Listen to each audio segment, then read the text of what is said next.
इंग्रजी ओडिया कहबी ना खाली इंग्रजी कहबी आज यू विश। सर इंग्रजी ओडिया मिसिकी कहूँ। अच्छा बेटर हम ठीक अच्छे।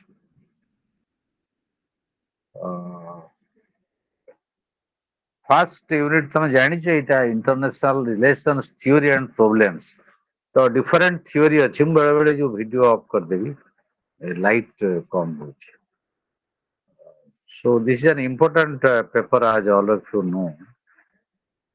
This is regarding theories in international relations. What are the challenges? ମୁଁ ତମକୁ ଚାପ୍ଟର ଗୁଡା କହିଦଉଛି ଯୋଉ ସିଲାବସ ର ତାପରେ ପଢେଇବି ଏଥିରେ କୋଟେସନ୍ସ ଗୁଡାଏ ଅଛି ନୋଟ୍ ଇଟ୍ ଡାଉନ୍ ଏବଂ ତମର ତ ମେଟେରିଆଲ ଥିବ ପଢିବ। ଫାର୍ଷ୍ଟ ଟାଇମ୍ ପଢିବା ରିଏଲିଜିମ୍ ନିଓରିଲିଜିମ୍ ତାପରେ liberal and neo liberal approaches. These are models of international relations. जो माने those who are acquainted with the current developments like we are discussing मते तो सबुदिन तमे समस्ते प्राय टीवी रे देखुथो। I don't know whether you know or not.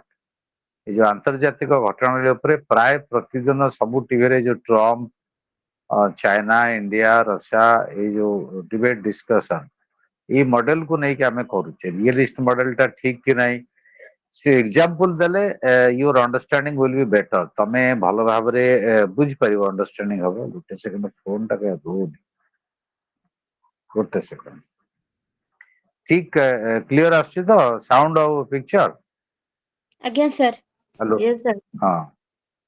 So different theories like realism or neorealism or liberalism or neoliberalism or Marxism, they tried to explain the phenomena in international relations through a perspective that is एक निर्दिष्ट दृष्टिकोण रे जहा जहा घटनावली पृथ्वी रे वर्तमान घटुची बा अतीत रे घटिथिला ताकू एक निर्दिष्ट दृष्टिभंगी रे निर्दिष्ट प्रणाली रे बा निर्दिष्ट मॉडल पैराडाइम रे से बुझेउ को चेष्टा करନ୍ତି। So let us take an example. वर्तमान आमे देखिले जे earlier 2-3 years back or 5 years back India and America were close friends। America Bharat होचंती निकट बंधु एवं ट्रम्प कहते मोदी मोर बंधु मोदी कहते ट्रम्प मोर बंधु।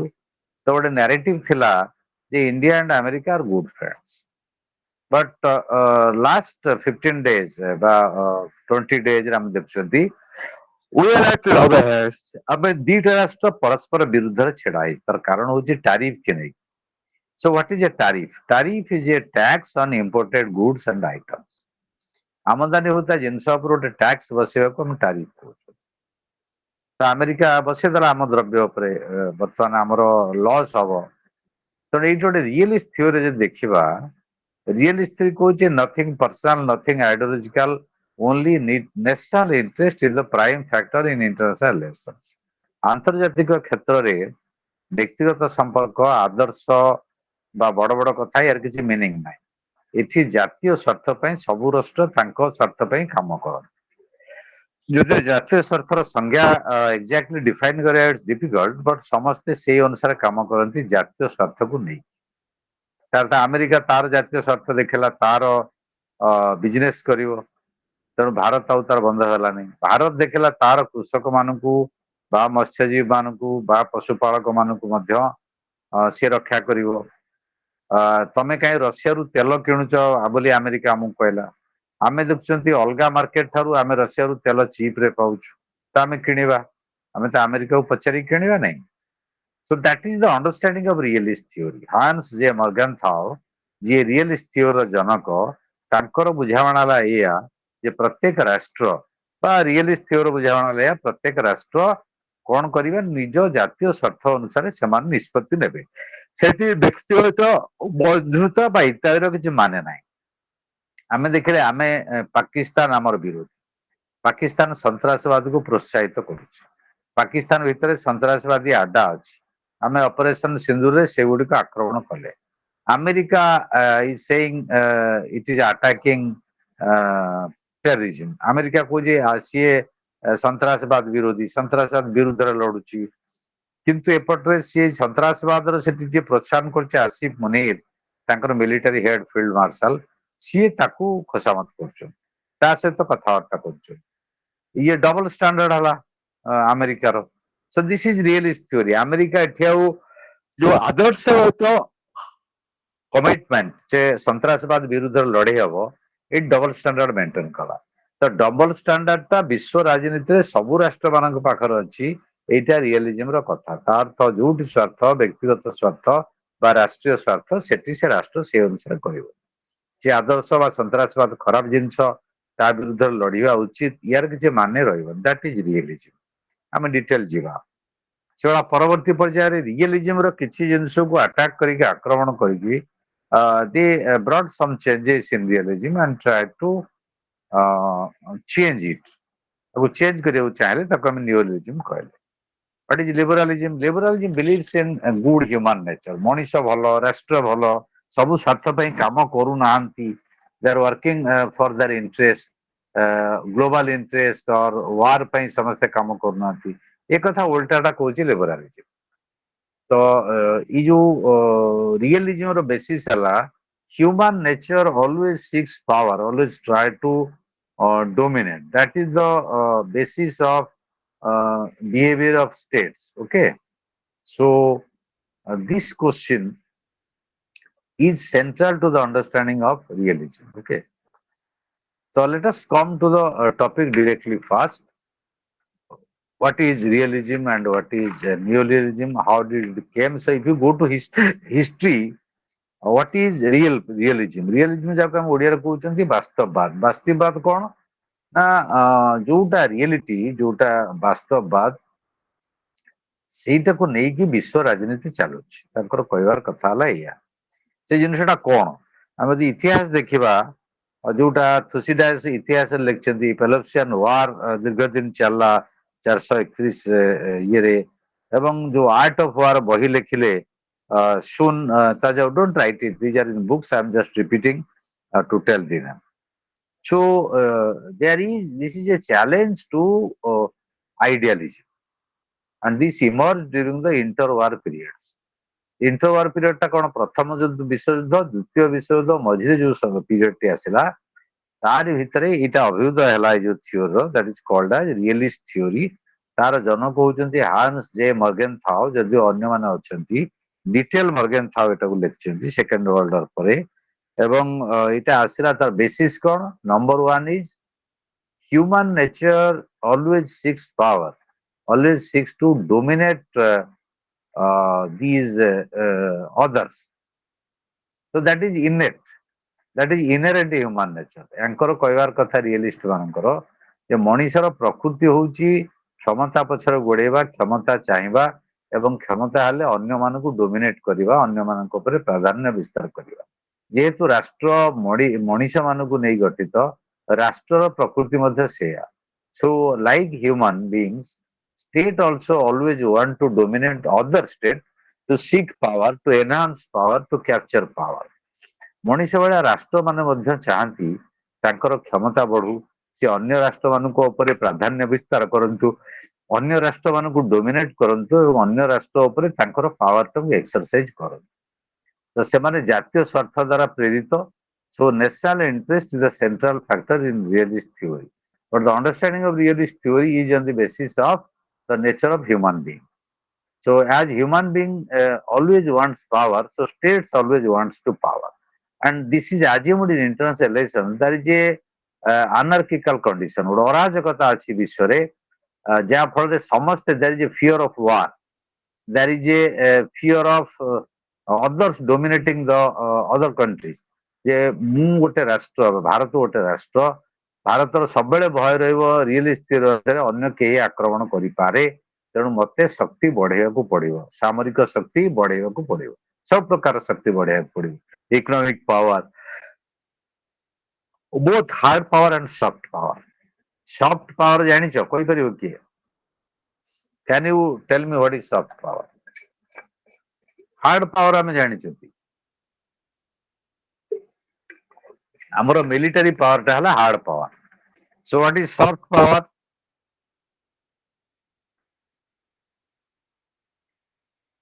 Soft power soft means ability to influence through cooperation or through by cultures, values, and policies. Yes. Soft power means the asset of a country through its history, civilization, culture, and other factors by which it can present itself as something superior, something rich, something enriched before the world. It can influence others or it can make others attract to the country. ଗୋଟାଏ ଦେଶ ତାର ଇତିହାସ ସଂସ୍କୃତି ଜନସଂଖ୍ୟା ବା ଯାହା ଯାହା ଅଛି କାରିଗରୀ କୌଶଳ ମାନବ କୌଶଳ ମାନବ ସମ୍ବଳ ୟାକୁ ନେଇକି ସେ କହିପାରିବ ଯେ ମୁଁ ପାୱାରଫୁଲ କଣ୍ଟ୍ରି ବା ମତେ ମୁଁ ଅନ୍ୟମାନଙ୍କୁ ପ୍ରଭାବିତ କରିପାରିବି ଏଠି ଆଉ ହାର୍ଡ ପାୱାର ମିଲିଟାରୀ ପାୱାର ଦରକାର so every state wants to expand their power means both hard power and soft power. So that is the understanding of realist theory. So ପ୍ରଥମରେ ହେଲା ଯେ realist theory ମଣିଷର ପ୍ରକୃତି ଉପରେ ପର୍ଯ୍ୟବେସିତ ଇଏ ମଣିଷର ପ୍ରକୃତି କି ବିଚାର କରେ ଯେ ମଣିଷ ସବୁବେଳେ କ୍ଷମତା ଲୋଭୀ କ୍ଷମତା ପିପାସୁ କ୍ଷମତା ଚାହେଁ ଏବଂ କ୍ଷମତା ଚାହିଁଲେ ଅନ୍ୟମାନଙ୍କୁ ଡୋମିନେଟ କରେ ଇଏ ହେଲା ନମ୍ବର 1 ନମ୍ବର 2 ହେଲା ଯେ ଯେମିତି ମଣିଷ କ୍ଷମତା ପିପାସୁ ରାଷ୍ଟ୍ର ମାନେ ମଧ୍ୟ କ୍ଷମତା ପିପାସୁ କାରଣ ରାଷ୍ଟ୍ରଟା ମଣିଷ ସମାଜକୁ ନେଇକି ମଣିଷକୁ ନେଇ ଗଠିତ ତେଣୁ ରାଷ୍ଟ୍ର ସବୁବେଳେ ଗୋଟେ ଅରାଜକତା ବିଶ୍ୱ ଅରାଜକତା ବ୍ୟବସ୍ଥା ଭିତରେ ଅନସେଫ ଫିଲ୍ କରେ ନିରାପଦ ଫିଲ୍ କରେ ନାହିଁ ସେ ଭାବେ ଏଇଟା ନିରାପଦ ନୁହେଁ ତା ପାଇଁ ତେଣୁ ତାର ଶକ୍ତି ବଢିବା ଦରକାର so this is the basic premises of this theory that is called realist theory. So who are the advocates of realist theory and what is the historical background of the realist theory? So state as recognized primary actors in the international politics. The international politics ର ଅନ୍ୟ theorist ମାନେ ଅଲଗା factor କୁହନ୍ତି କିନ୍ତୁ realist theory ମାନଙ୍କ କଥା ଅନୁସାରେ state is the central actor. ରାଷ୍ଟ୍ର ହେଉଛି କେନ୍ଦ୍ରବିନ୍ଦୁ ଆନ୍ତର୍ଜାତିକ ବ୍ୟବସ୍ଥାର ରାଷ୍ଟ୍ର ହେଉଛି ମୁଖ୍ୟ ଉପାଦାନ ଆନ୍ତର୍ଜାତିକ ବ୍ୟବସ୍ଥାର state ହେଉଛି central factor in international relations and international politics. So ଏଇଟା ଗୋଟେ single theory ବା coherent theory ଇଏ ଗୋଟାଏ ଭର୍ସନ ୟାର ନାହିଁ ବିଭିନ୍ନ ଲୋକ ୟାକୁ ବିଭିନ୍ନ କଥା ନେଇ କହୁଛନ୍ତି so I am trying to explain in both English and Odia so that your understanding will be clear ଯୋଉମାନଙ୍କର ଡାଉଟ ରହିବ ସେମାନେ ମତେ ପଚାରିବେ ବା ମେସେଜ ବି କରିଦେବେ so before Morgenthau there are other experts political scientists who advocated for this realist theory you can note it down one is Thucydides. He is a historian as well as a philosopher. He explained the Greek wars in terms of realism. Then Machiavelli, you have known or heard about Machiavelli. You have studied Machiavelli at graduation level. He is regarded as a modern thinker, political thinker, and child of Renaissance. So he said, morality does not have a question, does not have a place in interstate relationship. ଆନ୍ତଃରାଜ୍ୟ ବା ରାଷ୍ଟ୍ର ରାଷ୍ଟ୍ର ମଧ୍ୟରେ ଯୋଉ ସମ୍ପର୍କ ସେଥିରେ ମୋରାଲିଟିର ସ୍ଥାନ ନାହିଁ ନୈତିକତାର ସ୍ଥାନ ନାହିଁ ସମସ୍ତେ ନିଜ ନିଜ ସ୍ୱାର୍ଥ ଦ୍ୱାରା ପରିଚାଳିତ ଜାତୀୟ ସ୍ୱାର୍ଥ ଦ୍ୱାରା ପରିଚାଳିତ ଆମେ ଜାତୀୟ ସ୍ୱାର୍ଥ କଥା ଆସିବା ତା ନେଇକି ଡାଉଟ ଅଛି ତାପରେ ଇଏଚ୍ କାର୍ ଦ ଗ୍ରେଟ୍ ହିଷ୍ଟୋରିଆନ ଯିଏ ବହିଟା ଲେଖିଥିଲେ ଫେମସ ବହି ସେ ହଉଛି ଇଏଚ୍ କାର୍ ତାଙ୍କର ପ୍ରସିଦ୍ଧ ବହି ହେଲା what is history then Hans J. Morgenthau, the most explicit and most powerful advocate of this realist theory, that is Morgenthau, Hans J. Morgenthau. तो ये माने हेले मुख्य प्रवक्ता ଏମାନଙ୍କର ବକ୍ତବ୍ୟ ହେଲା ଏ ଯୋଉ ରିଏଲିଷ୍ଟ ଥିଓରିରେ ଯେ ଗୋଟେ ଆଜମ୍ପସନ ଏମାନେ କରୁଛନ୍ତି ଅନୁମାନ କରୁଛନ୍ତି ଅନୁମାନଟାକୁ ସତ୍ୟ ବୋଲି ବିଚାର କରୁଛନ୍ତି ଯେ ରାଷ୍ଟ୍ରମାନେ driven Bai endless struggle for power ରାଷ୍ଟ୍ରମାନେ ସବୁବେଳେ ଗୋଟେ ନିରବିଚ୍ଛିନ୍ନ ସଂଗ୍ରାମରେ ଲିପ୍ତ ହୁଅନ୍ତି କ୍ଷମତା ପାଇଁ ତେଣୁ କ୍ଷମତାଟା ଗୋଟେ ଆପେକ୍ଷିକ ଶବ୍ଦ ବା ଆବସଲ୍ୟୁଟ ଟର୍ମ ନୁହେଁ it is a relative term how can you define power What is power? Power is the ability to influence others in your own way. ନିଜ ଅନୁସାରେ ଅନ୍ୟମାନଙ୍କୁ ପ୍ରଭାବିତ କରିବା ପାଇଁ ଯୋଉ ବଳ ପ୍ରୟୋଗ ହୁଏ ସେଇଟାକୁ ଆମେ କ୍ଷମତା ବୋଲି କହୁଛୁ ଅନ୍ୟମାନଙ୍କୁ ମୁଁ କହିଲି ନାଇଁ ତମେ ଏଇଟା କରିବ ସେ ମୋ କଥା ରାଜି ହେଲା that is my power. Power may be a violent power, may be military power, hard power, may be soft power, may be moral power, may be a religious power, spiritual power, anything. ଧର ଜଣେ ବାବା ମାତା ତାଙ୍କ କଥାରେ ଲକ୍ଷ ଲକ୍ଷ ଲୋକ ପରିଚାଳିତ ହଉଛି ତାଙ୍କର ତ ବନ୍ଧୁକ ନାହିଁ that is their spiritual power wrongly or rightly another thing Mahatma Gandhi ଯେତେବେଳେ ଭାରତବର୍ଷରେ ଡାକରା ଦେଲେ ଏ ସ୍ୱାଧୀନତା ସଂଗ୍ରାମରେ ସବୁ ସାଧାରଣ ମଣିଷ ଯିଏ କିଛି ବୁଝି ନାହାନ୍ତି ସେମାନେ ଝାସ ଦେଲେ ଆସିକି ମାନେ ପାଠ ପଢା ଛାଡି ଘର ଦ୍ୱାର ଛାଡି ଚାକିରି ଛାଡି ଅନେକ ଲୋକ ତାଙ୍କ ସ୍ଲୋଗାନରେ ଆସିକି ପହଞ୍ଚିଥିଲେ। So what is the power of Mahatma Gandhi? So that is not hard power, that is completely moral power. ଗୋଟେ ନୈତିକ କ୍ଷମତା ବଳରେ ସେ ପ୍ରଭାବିତ କରିପାରିଲେ।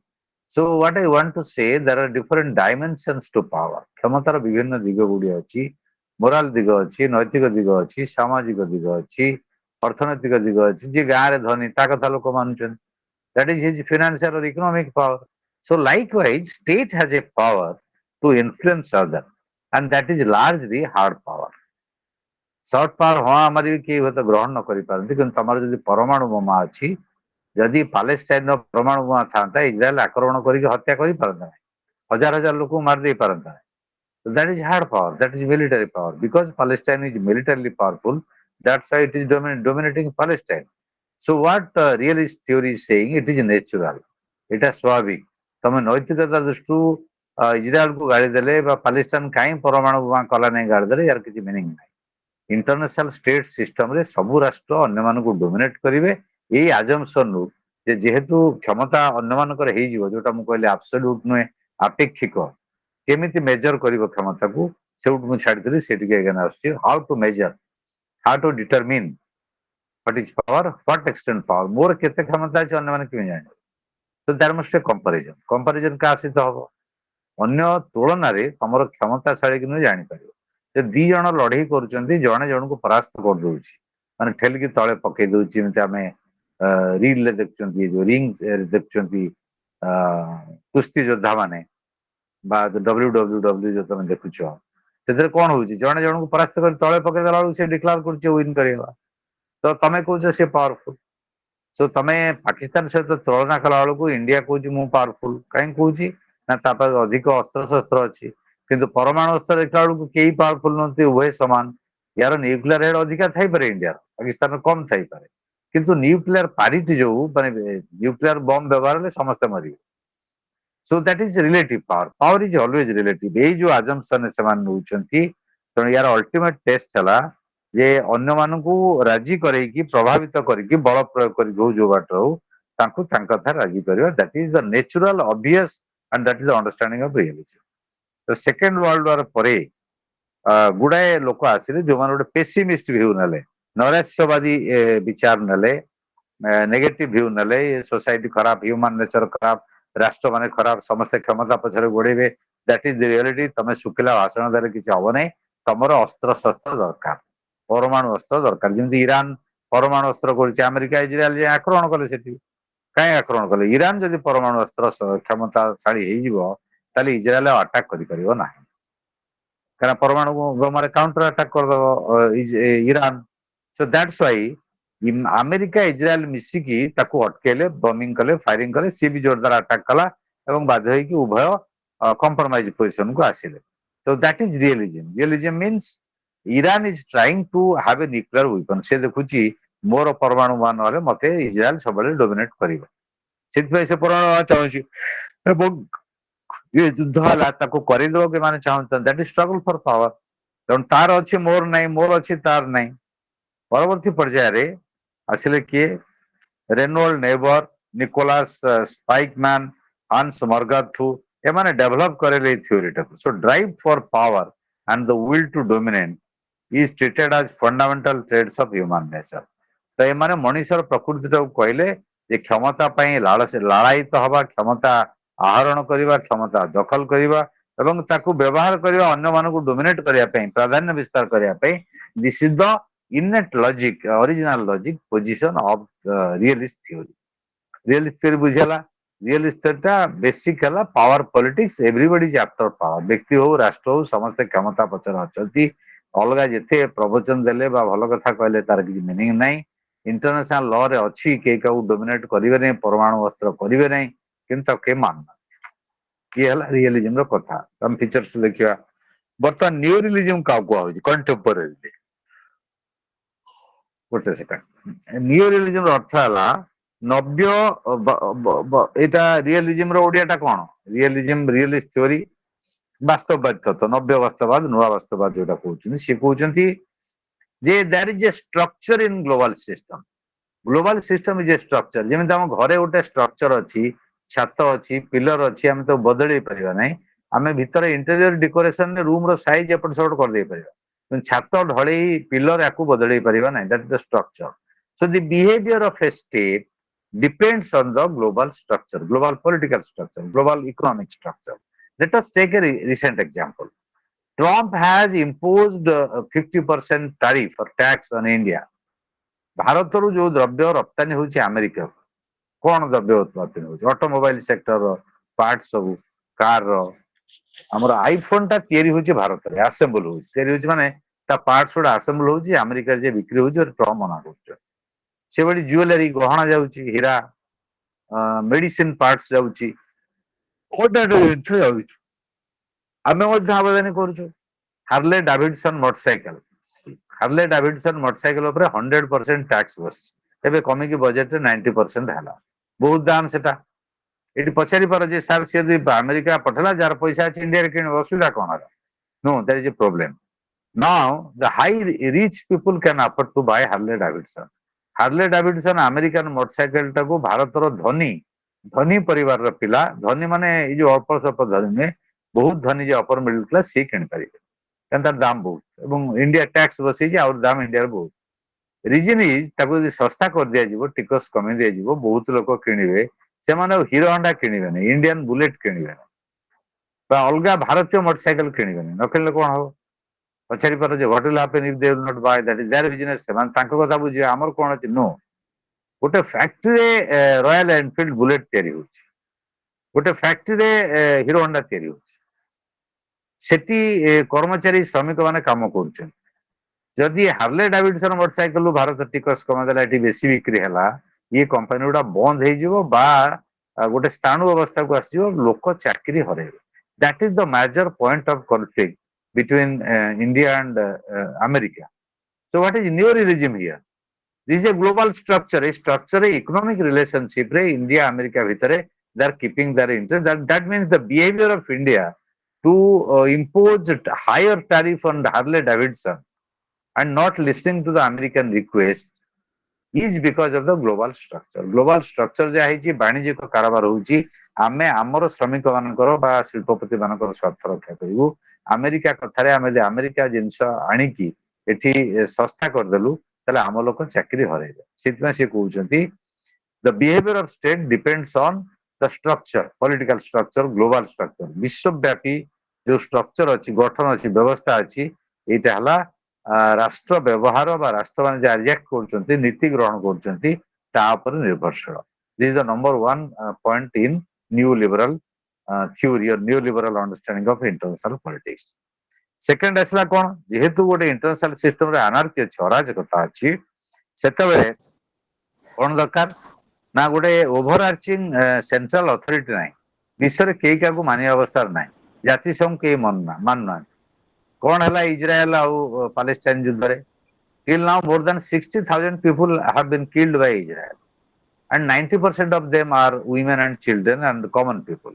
ହମାସର କେହି ନେତା ସିଏ ଯୋଉ ମରିଗଲେଣି ଯିଏ ଚାଲିଗଲେ ନିରୀହ ସାଧାରଣ ଲୋକ ମହିଳା ଶିଶୁ ମରୁଛନ୍ତି ଲାଇନରେ ଛିଡା ହେଇଛନ୍ତି ଜାତିସଂଘର ରିଲିଫ ମେଟେରିଆଲ ନେବା ପାଇଁ ତାକୁ ଇସ୍ରାଏଲ ଫାୟାରିଂ କରୁଛି ଏବଂ ଇସ୍ରାଏଲ ପୁରା ସାଧାରଣ ଲୋକଙ୍କୁ ନିରୀହ ଲୋକଙ୍କୁ ଅତି ଅମାନବୀୟ ଭାବରେ ହତ୍ୟା କରୁଛି why this is happening this is happening because of the structure of the international relations ତାର କ୍ଷମତା ନାହିଁ ତାକୁ କେହି ସମର୍ଥନ କରୁନାହାନ୍ତି ୟା ପଛରେ ଆମେରିକା ଅଛି ତେଣୁ ଇଏ ଷ୍ଟେଟର ବିହେଭିୟର ଇସ୍ରାଏଲ ଷ୍ଟେଟର ବିହେଭିୟର ଯଦି ନ୍ୟୁ ଲିବରାଲ ଫ୍ରେମୱାର୍କ ମଡେଲ ବା ଥିଓରିରେ ଦେଖିବା ଆମେ କହିପାରିବା ଯେ ଇଣ୍ଟରନ୍ୟାସନାଲ ସିଷ୍ଟମଟା ଗୋଟେ ଆନାର୍କି ଅରାଜକତା ଅଛି ଜୋର ଯାର ମୁଲକ ତାର ଯିଏ ବଳ ପ୍ରୟୋଗ କରିପାରିଲା ଏଠି ତ ନୀତି ନାହିଁ ଜାତିସଂଘ ଦାୟିତ୍ୱ ନେଇଛି ବିଶ୍ୱରେ ସମସ୍ୟାର ସମାଧାନ କରିବ ଭେରି ଗୁଡ କିନ୍ତୁ ଜାତିସଂଘ ଯେତେବେଳେ ଯାଇକି କହିଲା ଯେ ଏଇ ଯୋଉ ଇସ୍ରାଏଲ ଯାହା କରୁଛି ଭୁଲ କରୁଛି ଇସ୍ରାଏଲ ତାକୁ ଘୋଷଣା କରିଦେଲା non persona grata what is the meaning of non persona grata କିଏ କହିପାରିବ ନନ୍ ପର୍ସନା ଗ୍ରାଟା ମାନେ କଣ can you tell me non persona grata ଏଟା ଜାତିସଂଘକୁ ଘୋଷଣା କଲା କିଏ ଇସ୍ରାଏଲ ଇସ୍ରାଏଲ ଏତିକି କ୍ଷମତା ନାହିଁ କହିପାରିବ କିଏ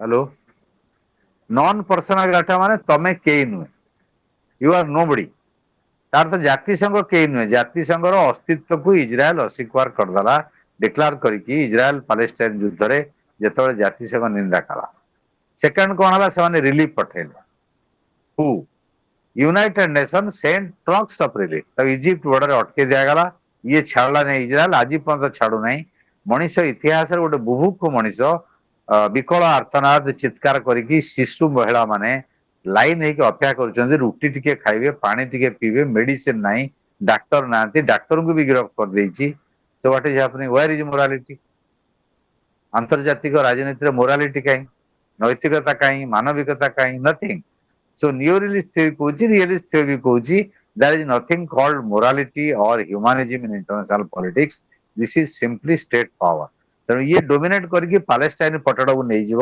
ହମାସକୁ ଧ୍ୱଂସ କରିବା ନାଁରେ ତୈଳ ସମ୍ପଦ ଉପରେ ସମ୍ପୂର୍ଣ୍ଣ ନିୟନ୍ତ୍ରଣ କରିବା ନାଁରେ ଇସ୍ରାଏଲ ଏଭଳିଆ ମନ ଇଚ୍ଛା ଚଲଉଛି ତ ୟାର ସବୁ ପ୍ରବକ୍ତା କିଏ ଆନର୍କି ଯୋଉ ନ୍ୟୁଅରିଲିଷ୍ଟ ଥିଓରୀର କେନେଥ ୱାଲ୍ଡ ହଉଛନ୍ତି ତାଙ୍କର ମୁଖ୍ୟ ପ୍ରବକ୍ତା ଯିଏ ଗୋଟେ ବହି ଲେଖିଥିଲେ ଥିଓରୀ ଅଫ ଇଣ୍ଟରନ୍ୟାସନାଲ ପଲିଟିକ୍ସ ସେଥିରେ କେନେଥ ୱାଲ୍ଡ WALTZ ଓକେ ସିଏ ୟାର ଷ୍ଟ୍ରକ୍ଚରାଲ ରିଆଲିଜିମ କଥା କହିଲେ ଏବଂ ନିଓ ରିଆଲିଜିମଟା ପଢାବା ସେ କହିଲେ ଯେ structure of the international system is deliberately ସେଭ୍ସ the behaviour of the state ରାଷ୍ଟ୍ରମାନଙ୍କର ବ୍ୟବହାରକୁ ଇଣ୍ଟରନ୍ୟାସନାଲ ପଲିଟିକାଲ ସିଷ୍ଟମର ଷ୍ଟ୍ରକ୍ଚର ଇଏ ନିର୍ଦ୍ଧାରଣ କରିଥାଏ ତାପରେ କଣ ହୁଏ ନା ଆନାର୍କି ଯୋଉଟା ଆନାର୍କି ଅଛି ଇଏ ପ୍ରିଭେଣ୍ଟ କରିଥାଏ So whether it is a totalitarian state or democratic state, एकच्छिदवादी राष्ट्र हो बा गणतांत्रिक राष्ट्र हो यांकर काम हैला कौन करिवे ना बिहेव करिवे as per the structure of the system.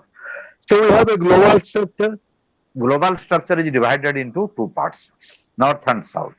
North रे किए धनिक अमेरिका बा उन्नत पुंजीवादी राष्ट्र सब America German England France Italy Spain Portugal एमान सब डेवलप स्टेट एपटे किए developing state third world country Bharat Bangladesh Sri Lanka African countries Caribbean countries ये गोटे जहाँ आम कहते दक्षिण गोलार्ध बा ग्लोबल साउथ ये दीटा भितर सब स्ट्रगल चलती ग्लोबल नॉर्थ रा डोमिनेट कर ग्लोबल साउथ को ग्लोबल साउथ रो कंचामाल को नहीं पड़ाऊँगी अतीत ब्रिटिश अमल नौ शोषण करुच्ची सो दिस इज ये जो बिहेवियर इंडिया जहाँ हम अमेरिकार जहाँ हम डिपेंड कर स्ट्रक्चर रे पोजिशन कोठी पाकिस्तान जहाँ कह आम कहीपर बांग्लादेश जहाँ कह आम से Bangladesh small country and weak country Nepal से Sri Lanka but they are fighting in their own way से अभियोग कर भारत पर तुम बड़ भाई पणिया देखुच that means geographical situation in South Asia is such that India is the only powerful country in terms of military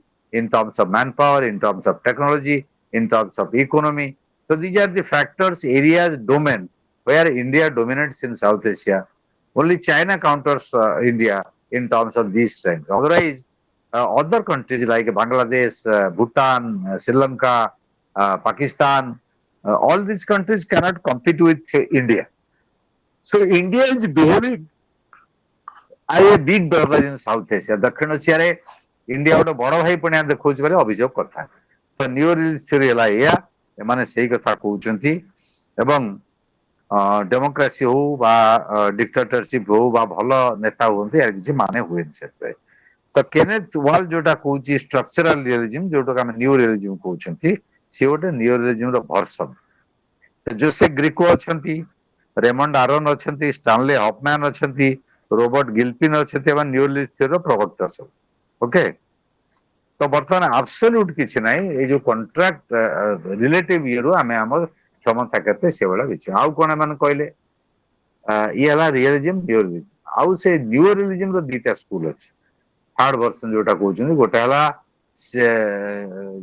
new realism offensive न्यूरलिज्म आ गोटे डिफेंसिव न्यूरलिज्म एटा सहजरे बुझी आक्रमणात्मक नव्य वास्तुवाद वास्तववाद एवं प्रतिरक्षामूलक नव्य वास्तववाद तार अर्थ जो राष्ट्र गुड़िक आक्रमणात्मक ढंग रियलिस्ट थ्योरी करें कौचे आक्रमणात्मक ढंग से कहते okay so these are the questions that we see in discussing realism neorealism and types of neorealism जोटा कहली टाइप्स गोटे है डिफेंसिव गोटे है ऑफेंसिव ताको हम पर आलोचना करबा बर्तमान आमे कांसेप्ट कोन realist theory major concept first concept हलो नेशनल इंटरेस्ट एवरी स्टेट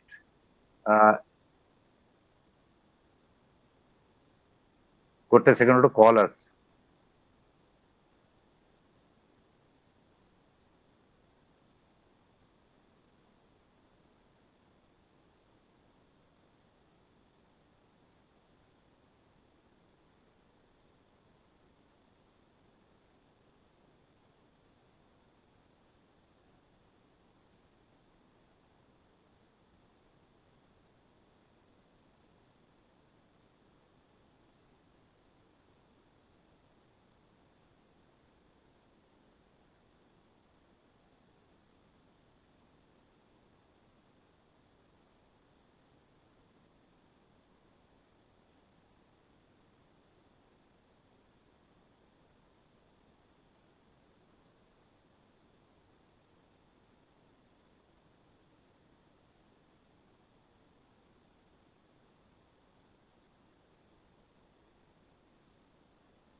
ମୁଁ ଯାହା କହୁଛି ଶୁଭୁଛି?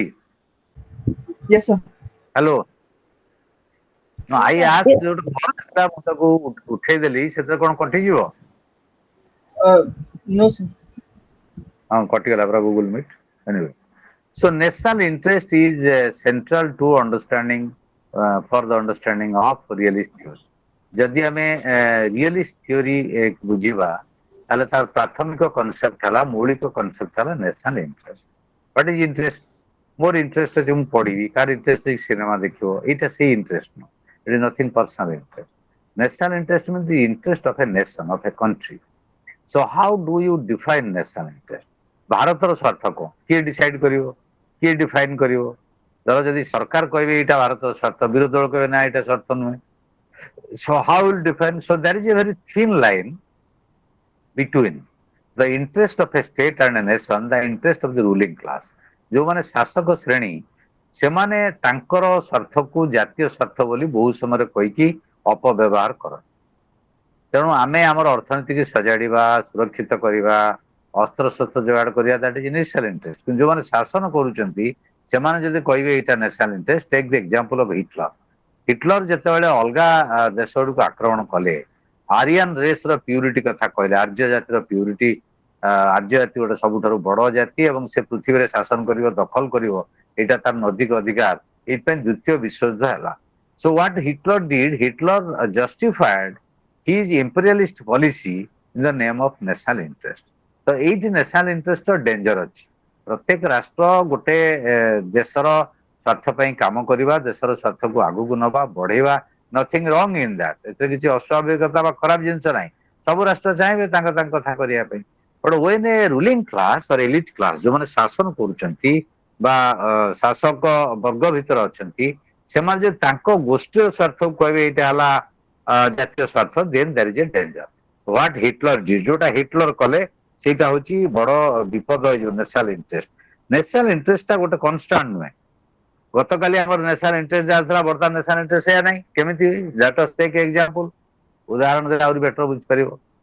ଆଫ୍ଟର ଗଲୱାନ, ଗଲୱାନ ଘାଟିରେ ଭାରତ ଆମେରିକାର ଚୀନର ସୈନ୍ୟମାନେ ବାଡିଆ ପିଟା ହେଇକି ଗୁଡାଏ ଲୋକ ମରିଗଲେ ଏବଂ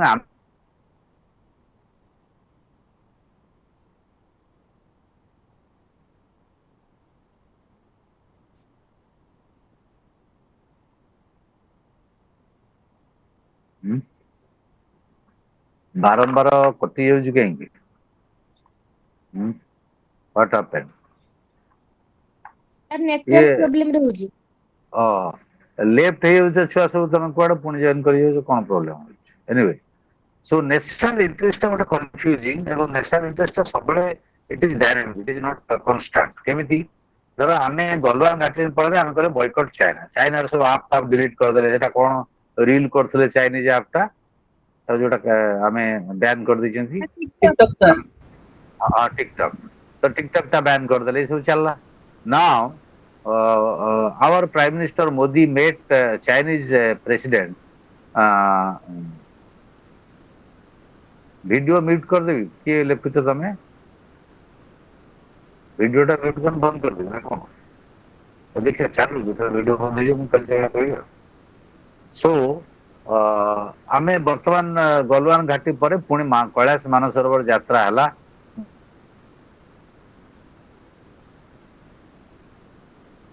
ମୋଦି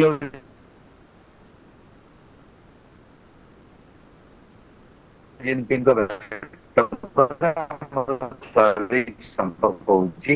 ରାଜନାଥ ସିଂ ଗଲେ, ଇଏ ଗଲେ, କଲେ ଏବଂ ଚାଇନାରୁ କୌଣସି ଜିନିଷ ଆସିଲାନି, ସବୁ କ୍ରାଇସିସ୍ ହେଇଗଲା।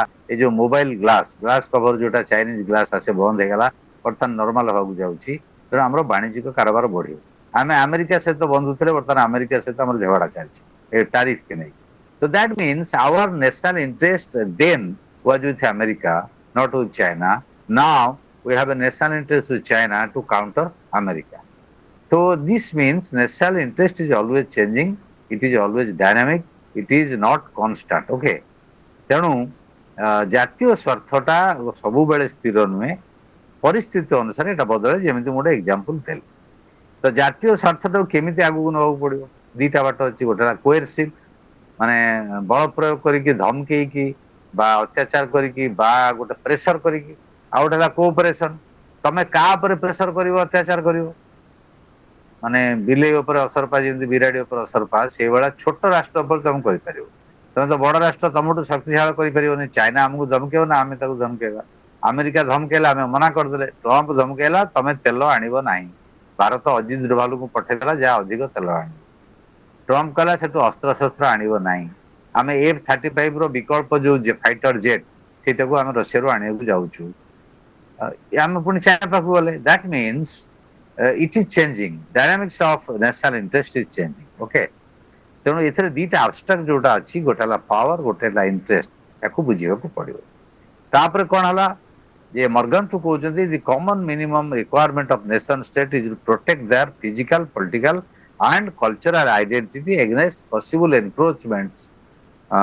by other nation states ତା ଅର୍ଥ ନେସନ ଷ୍ଟେଟ ମାନେ ତାଙ୍କର ଜାତୀୟ ଭୌଗୋଳିକ ଅବସ୍ଥା ରାଜନୈତିକ ଅବସ୍ଥା ସାଂସ୍କୃତିକ ଅବସ୍ଥା ପରିଚୟ ବା ଅର୍ଥନୈତିକ ଅବସ୍ଥାକୁ ସୁରକ୍ଷା ଦେବେ এই ସୁରକ୍ଷା ଦବାଟା ହଉଛି ଦିଟା ବାଟରେ ହବ ଆମେ ବଳ ପ୍ରୟୋଗ କରିକି ସୁରକ୍ଷା ଦେଇପାରିବା ସହଯୋଗ ମାଧ୍ୟମରେ ସୁରକ୍ଷା ଦେଇପାରିବା ଏଥିପାଇଁ କଣ ଦରକାର ଗୋଟେ କମ୍ପିଟେଟିଭ ଏନଭାରନମେଣ୍ଟ ସବୁବେଳେ ୱାର୍ଲଡରେ ଅଛି every state is competing another state to increase their power ତ ରିଏଲିଷ୍ଟ ମାନେ କହୁଛନ୍ତି ହାନ୍ସ ଜେ ମର୍ଗାନ୍ଥୁ କହୁଛନ୍ତି ତାଙ୍କର ଯୋଉ ଫାଇଭ ପ୍ରିନ୍ସିପଲ୍ସ ପଢିଦବ ସେ କହୁଛନ୍ତି ସବୁବେଳେ ପ୍ରତିଦ୍ୱନ୍ଦିତାମୂଳକ ପରିସ୍ଥିତିରେ ମୁକାବିଲା ମୂଳକ ମନୋଭାବରେ ରାଷ୍ଟ୍ରମାନେ ଅଛନ୍ତି ତା ଅର୍ଥ all the states in the world are trying to increase their strength their power their influence their ability to control others ତ ଇଏ ଗୋଟେ ବାଟ ତେଣୁ ବଡ ରାଷ୍ଟ୍ର ମାନେ ଶକ୍ତିଶାଳୀ ରାଷ୍ଟ୍ର ମାନେ ଧମକେଇବେ କାହାକୁ ଛୋଟ ରାଷ୍ଟ୍ର ମାନଙ୍କୁ ଯେମିତି ରଷିଆ ୟୁକ୍ରେନ ଉପରେ ଆକ୍ରମଣ କରୁଛି କାରଣ ୟୁକ୍ରେନଙ୍କ ପରମାଣୁ ଶକ୍ତି ନୁହେଁ ଯଦିଓ ୟୁକ୍ରେନ ଥିଲା ଗୋଟେ ରାଜ୍ୟ ସୋଭିଏତ ୟୁନିୟନର ସବୁଠୁ ବେଶୀ ପରମାଣୁ ଅସ୍ତ୍ର ସେଇଠି ଥିଲା କିନ୍ତୁ ଅଲଗା ହେଇଗଲା ୟୁକ୍ରେନ ଗୋଟେ ସ୍ୱାଧୀନ ରାଷ୍ଟ୍ରରେ ପରିଣତ ହେଲା ସେଠି ଏଗ୍ରିମେଣ୍ଟ ହେଲା ରଷିଆ ସହିତ ଯେ ସିଏ ଫେରେଇଦବ ତାର ପରମାଣୁ ଯେତିକି ୱାର ହେଡ୍ ଅଛି ଫେରେଇଦବ ବର୍ତ୍ତମାନ ପୃଥିବୀରେ ସର୍ବାଧିକ ନ୍ୟୁକ୍ଲିୟର ୱାର ହେଡ୍ କାହା ପାଖରେ ଅଛି ସବୁଠାରୁ ବେଶୀ ପରମାଣୁ ଅସ୍ତ୍ର କାହା ପାଖରେ ଅଛି ବୋମା ହଉ ବା କ୍ଷେପଣାସ୍ତ୍ର ହଉ ବା ଇତ୍ୟାଦି କହିପାରିବ କୁହ ଆମେରିକା ଆଉ କିଏ କହିବ ଗୋଟେ ହେଲା ଆମେରିକା ଆଉ ବଡ ପାଟ କୁହ ଶୁଭୁନି sir Russia sir Russia Russia Russia ଠିକ ଅଛି ଗୋଟେ ଆନ୍ସର ଗୋଟେ that is Nata Russia that is Russia Russia କଣ କହୁଛ ପୁରା ତମେ ସେ ପଖାଳ ଖିଆ ଇଂଲିଶ ତାକୁ ମିଶେଇ ଦଉଛି that is Russia that is Russia Russia sir Russia ଆଚ୍ଛା ଆଉ ଗୋଟେ ହେଲା ଆମେରିକା Sir, ଗୋଟେ ହେଲା ରଷିଆ ଆଉ China.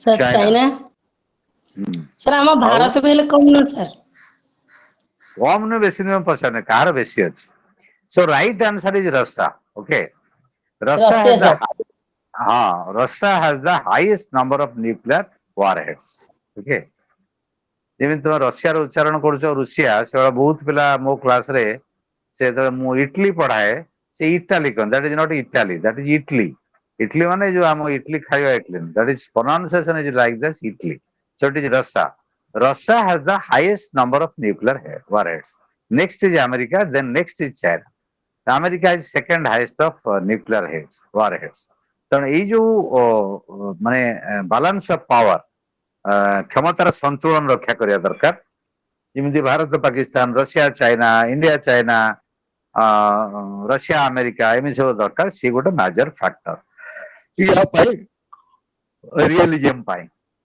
ତେଣୁ ବର୍ତ୍ତମାନ ୟାର ଗୋଟେ ଡେଫିନେସନ ଯୋଉ ନ୍ୟାସନାଲ ଇଣ୍ଟରେଷ୍ଟର ୟାର ଗୋଟେ ଲୁଜ୍ ଡେଫିନେସନ ୟାର କ୍ଲିୟର କଟ୍ କିଛି ନାହିଁ ତେଣୁ ସେଥିପାଇଁ ମର୍ଗାନ ଥାଉ କହୁଛନ୍ତି ଯେ ବାଲାନ୍ସ ଅଫ ପାୱାର ଦରକାର ଫରେନ୍ ଆଲାଏନ୍ସେସ ଦରକାର subversion economic propaganda media has a major role in national power media ଆଜିକାଲି ଆଧୁନିକ ଯୁଗରେ ତମେ ଦେଖିବ ଅପରେସନ ସିନ୍ଦୁର ବେଳେ ପାକିସ୍ତାନ ମିଡିଆ କହିଲା ଯେ ଭାରତର ସବୁ ଆମେ ଧ୍ୱଂସ କରିଦେଲୁ ଜେଟ୍ ଫେଟ୍ ଏଭ୍ରିଥିଙ୍ଗ ଇଣ୍ଡିଆନ ମିଡିଆ ମଧ୍ୟ ବହୁତ ମିଛ କହିଲା ଆମେ କରାଚି ଦଖଲ କରିଗଲୁଣି ଇସଲାମାବାଦ ଦଖଲ କରିଗଲୁଣି ପହଞ୍ଚି ଗଲୁଣି ପାକିସ୍ତାନର ରାଜଧାନୀ ପାଖାପାଖି ଯେମିତି ଯାଇକି ନିଜେ ଯାଇଥିଲା ସେ ଫଟୋ ଉଠେଇଲା so media war campaign war is also a false narrative being created all over the world in this intra struggle or inter state struggle ରାଷ୍ଟ୍ର ରାଷ୍ଟ୍ର ଭିତରେ ଯୋଉ ଦ୍ୱନ୍ଦ୍ୱ ହଉଛି ତା ଭିତରେ ଆମେ ଦେଖୁଛନ୍ତି ଯେ ମିଡିଆ ମଧ୍ୟ ମିଥ୍ୟା ପ୍ରଚାର କରୁଛି। ସବୁ ମିଡିଆ, ୱେଷ୍ଟର୍ଣ୍ଣ ମିଡିଆ, ପାଶ୍ଚାତ୍ୟ ମିଡିଆ ହଉ ବା ଇଏ ହଉ, ପାଶ୍ଚାତ୍ୟ ମିଡିଆ ବର୍ତ୍ତମାନ କହୁଛି ଟ୍ରମ୍ପ ବଢିଆ କରୁଛି, ସେ ଇରାନ ଧ୍ୱଂସ ହେଇଗଲା, ଇରାନ ବହୁତ ଧ୍ୱଂସ କରିଦେଲା ଇସ୍ରାଏଲ, ଇସ୍ରାଏଲ ଗୋଟେ ଖରାପ ଅବସ୍ଥାକୁ ଆସିଲା ବୋଲି କମ୍ପ୍ରମାଇଜ କଲେ। ତେଣୁ ସତଟା ଆମେ ଜାଣିପାରୁନା, ସିଏ ଗୋଟେ ମଧ୍ୟ ୱାର, ତାକୁ ଆମେ ନ୍ୟାସନାଲ ଇଣ୍ଟରେଷ୍ଟ ବୋଲି କହୁଛନ୍ତି। ତ ଇଏ ସବୁ factor intra state inter state ରାଇଭାଲିରେ, କମ୍ପିଟିସନରେ, ୱାରରେ କାମ କରୁଛି। ଏଇଟାକୁ ଆମେ ବୁଝିବାକୁ ପଡିବ। ଓକେ, ଦେନ୍ ଏଇ ଯୋଉ ନ୍ୟାସନାଲ ଇଣ୍ଟରେଷ୍ଟ କଥା କହୁଛନ୍ତି, ଏହାର ଗୋଟେ loose definition, clear cut definition ନାହିଁ। ତାପରେ ସେ ନ୍ୟାସନାଲ ପାୱାରକୁ, ଜାତୀୟ କ୍ଷମତା କଣ, what is national power, power ମଧ୍ୟ ଗୋଟେ ଡିଫାଇନ କରିବା ଭାରି ଡିଫିକଲ୍ଟ। ଆମେ କହିବା ଆମ ପାୱାର ଅଧିକ, ସେ କହିବ ନାଇଁ ଅଧିକ ନୁହେଁ, ତମର ଯେମିତି ପାକିସ୍ତାନ ପ୍ରଚାର କଲା ମୋର ତାର କଣ F-16 ବହୁତ କାମ ଦେଲା, ଆମେ ଭାରତ ବର୍ଷରେ ଯାଇକି ସବୁ ବମିଂ କରି ଉଡେଇଦେଲୁ। ଏମାନେ କହିଲେ ଆମର ସେଟା କଣ ବ୍ରହ୍ମୋସ। ବ୍ରହ୍ମୋସ ଟା କଣ ଜାଣିଛ? ବ୍ରହ୍ମୋସ ଗୋଟେ ଶକ୍ତିଶାଳୀ ମିଜାଇଲ ଭାରତ ବର୍ଷର, ରଷିଆ ଆଉ ଇଣ୍ଡିଆକୁ ମିଶିକି କରିଛନ୍ତି। ବ୍ରହ୍ମୋସ ମାନେ ବ୍ରହ୍ମପୁତ୍ର ନଦୀ ଆଉ MOS ମସ୍କୋ ନଦୀ, ମକୱା ନଦୀ ତାଙ୍କର ବଡ ନଦୀ, ତା ନାଁରେ ଦିଟାଙ୍କ ମିଶିକି ହେଇଛି। ରଷିଆର ଗୋଟେ ନାଁ, ଭାରତର ଗୋଟେ ନାଁ ବ୍ରହ୍ମୋସ। ବ୍ରହ୍ମପୁତ୍ର ମକୱା ନଦୀ ନାଁରେ ମିଳିତ ଭାବରେ ହେଇଛି। ତା ଆମର ଯାଇ ସେଠି ସଫଳ ହେଲା, ସେମାନେ କହିଲେ ଆମର ସଫଳ ହେଲା। ତେଣୁ ବର୍ତ୍ତମାନ ଏଇ ଯୋଉ ନ୍ୟାସନାଲ ପାୱାରଟା କଣ? National power consist of all kinds of power, that is military power, economic power, soft power, cultural power, human resource power. ମାନେ ତମର କେତେ ଡାକ୍ତର ଇଞ୍ଜିନିୟର ଅଛନ୍ତି, କେତେ ପାଠୁଆ ଲୋକ ଅଛନ୍ତି, କେତେ କାର୍ଯ୍ୟକ୍ଷମ ଲୋକ ଅଛନ୍ତି, that is also part of the national power. So national ପାୱାରଟାକୁ ବଢେଇବା ପାଇଁ ସବୁବେଳେ ସମସ୍ତେ ଚେଷ୍ଟା କରୁଛନ୍ତି। ତ ପାୱାରଟା ଗୋଟେ ରିଲେଟିଭ କନସେପ୍ଟ। ତମେ ତମ ପାୱାର ଜାଣିବ କେମିତି? ଯଦି ତମର କାହା ସହିତ ବାଡିଆ ପିଟା ହେଲା ନାହିଁ, ସଂଘର୍ଷ ହେଲା ନାହିଁ, ୟୁ କ୍ୟାନଟ ସେ ଦ୍ୟାଟ ଆଇ ଏମ୍ ମୋର ପାୱାରଫୁଲ ଦାନ ହିମ୍। ତମେ ଆଉ ଜଣଙ୍କଠୁ ଶକ୍ତିଶାଳୀ ବୋଲି କେମିତି ଜାଣିବ? ତା ସହିତ ଲଢେଇ କଲେ ଜାଣିବ ନା। ତେଣୁ ଏଇଟା ଗୋଟେ ଆବସଲ୍ୟୁଟ ଟର୍ମ ନୁହେଁ, ନିରଙ୍କୁଶ ଶବ୍ଦ ନୁହେଁ, ଏଇଟା ଆପେକ୍ଷିକ ଶବ୍ଦ। ତୁଳନା କରିକି ଆମେ ଜାଣିପାରିବା। ତେଣୁ ମୋର କେତେ ପରମାଣୁ ବୁଡା ଜାହାଜ ଅଛି, ପରମାଣୁ କ୍ଷେପଣାସ୍ତ୍ର ଅଛି, ପରମାଣୁ ବୋମା ଅଛି, କେତେ ଟ୍ୟାଙ୍କ ଅଛି, କେତେ ଫାଇଟର ଜେଟ୍ ଅଛି। S-400 ନା S-100 ନା ଶୁଣିଥିବ ଅପରେସନ ସିନ୍ଦୁର ବେଳେ, that is air defence system ମୋର କେତେ ଶକ୍ତିଶାଳୀ ଅଛି। So these are components of power, ଯୋଉଟା ଫିଜିକାଲ ପାୱାର ଆଉ ଗୋଟେ ସଫ୍ଟ ପାୱାର ହେଲା। ତ ଇଏ ବର୍ତ୍ତମାନ ତାକୁ ନିଓରିଲିଷ୍ଟ ମାନେ ରିଏଲିଷ୍ଟ ମାନେ ଏହା କହିଲେ ଯେ ସବୁ ରାଷ୍ଟ୍ର କ୍ଷମତା ପଛରେ ଦୌଡିଛନ୍ତି ଏବଂ କ୍ଷମତା ବଢେଇବା ପାଇଁ ଚେଷ୍ଟା କରୁଛନ୍ତି, ମେନଲି ମିଲିଟାରୀ ପାୱାର। ୟାକୁ ଟିକେ ବଦଳେଇ ଦେଇକି କେନେଥ ୱାଲ୍ଟ ଯିଏ ନିଓ ରିଏଲିଜିମ୍, ଏତ ରିଏଲିଜିମ୍ ବାଲା କହିଲେ, ନବ୍ୟ ବାସ୍ତବବାଦ ଯୋଉମାନେ ନିଓ ରିଏଲିଜିମ୍ ସେମାନେ କହିଲେ Kenneth Waltz, it's not power, it's capability. ଏଇଟା କ୍ଷମତା ନୁହେଁ, ଏଇଟା ହଉଛି ଦକ୍ଷତା। ତମର କେତେ କ୍ୟାପାବିଲିଟି ଅଛି। ତମର ପରମାଣୁ ଅଛି, ବିରାଟ ସେନାବାହିନୀ ଅଛି, ମିଜାଇଲ ଅଛି, ତାକୁ କାର୍ଯ୍ୟରେ ଲଗେଇ ପାରୁନା, ବ୍ୟବହାର କରିପାରୁନା, ସକ୍ସେସଫୁଲ ହେଇପାରୁନା, ଚଲେଇ ପାରୁନା। So that is most dangerous. ତେଣୁ ସିଏ ବଦଳି ଦେଇକି ନ୍ୟୁରଲିଷ୍ଟ ମାନେ କେନେଥ ୱାଲ୍ଟ କହିଲେ ଏଟା କ୍ୟାପାବିଲିଟି, କେତେ କ୍ଷମତା ତମର। ତା ଅର୍ଥ ସିଏ କହିଲେ ତମର ରାଙ୍କିଙ୍ଗ କେମିତି ହବ, ତମେ ବଳଶାଳୀ କି କ୍ଷମତାଶାଳୀ କି କଣ ଜଣା ପଡିବ କେମିତି ନା, ତମର ଏଇ ଯୋଉ ଏଲିମେଣ୍ଟ ଦ୍ୱାରା ରାଙ୍କିଙ୍ଗ ଟା କେମିତି ହବ ନା, ଏଇ ଯୋଉ ନ୍ୟାସନାଲ କ୍ୟାପାବିଲିଟି, ଜାତୀୟ କ୍ଷମତା କଣ ଅଛି, ଲୋକ ସଂଖ୍ୟା କେତେ ଅଛନ୍ତି, ତମର ସମ୍ବଳ କଣ ଅଛି, ନଦୀ ନାଳ ପର୍ବତ ପାହାଡ ଖଣିଜ ପଦାର୍ଥ କୋଇଲା ଗ୍ୟାସ ଏଇ ସବୁ କେତେ ତମ ପାଖରେ ଅଛି, ପେଟ୍ରୋଲ ଡିଜେଲ। ଦେଖ ମିଡଲ ଇଷ୍ଟ ଯୋଉଟା ମଧ୍ୟପ୍ରାଚ୍ୟ, କୋଉ ଏରିଆ ସେଟା, ଏଇ ଯୋଉ Iran, Iraq, Lebanon, Arab Syria, area Saudi Arab area ଟା ଯୋଉଟା ମାନେ ଇଣ୍ଡିଆର ୱେଷ୍ଟ ସାଇଡ ଯେତିକି ଅଛି।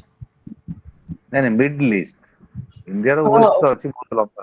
ହଁ, ମଧ୍ୟପ୍ରାଚ୍ୟ ଯୋଉଟାକୁ କହୁଛନ୍ତି, ୱାର୍ଲଡରେ why it is the most attractive part, because there is fossil fuel. ସେଠି ଡିଜେଲ ଅଛି, ପେଟ୍ରୋଲ ଅଛି, ଗ୍ୟାସ ଅଛି, ସେଥିପାଇଁ ସମସ୍ତଙ୍କ ରାକ୍ଷୀ ସେଇଠି। ଆମେରିକା ଡୋମିନେଟ କରିବାକୁ ଚାହୁଁଛି, ରଷିଆ ଡୋମିନେଟ କରିବାକୁ ଚାହୁଁଛି, ଇସ୍ରାଏଲ ଡୋମିନେଟ କରିବାକୁ ଚାହୁଁଛି, ଇରାନ ତାକୁ ପ୍ରତିରୋଧ କରୁଛି।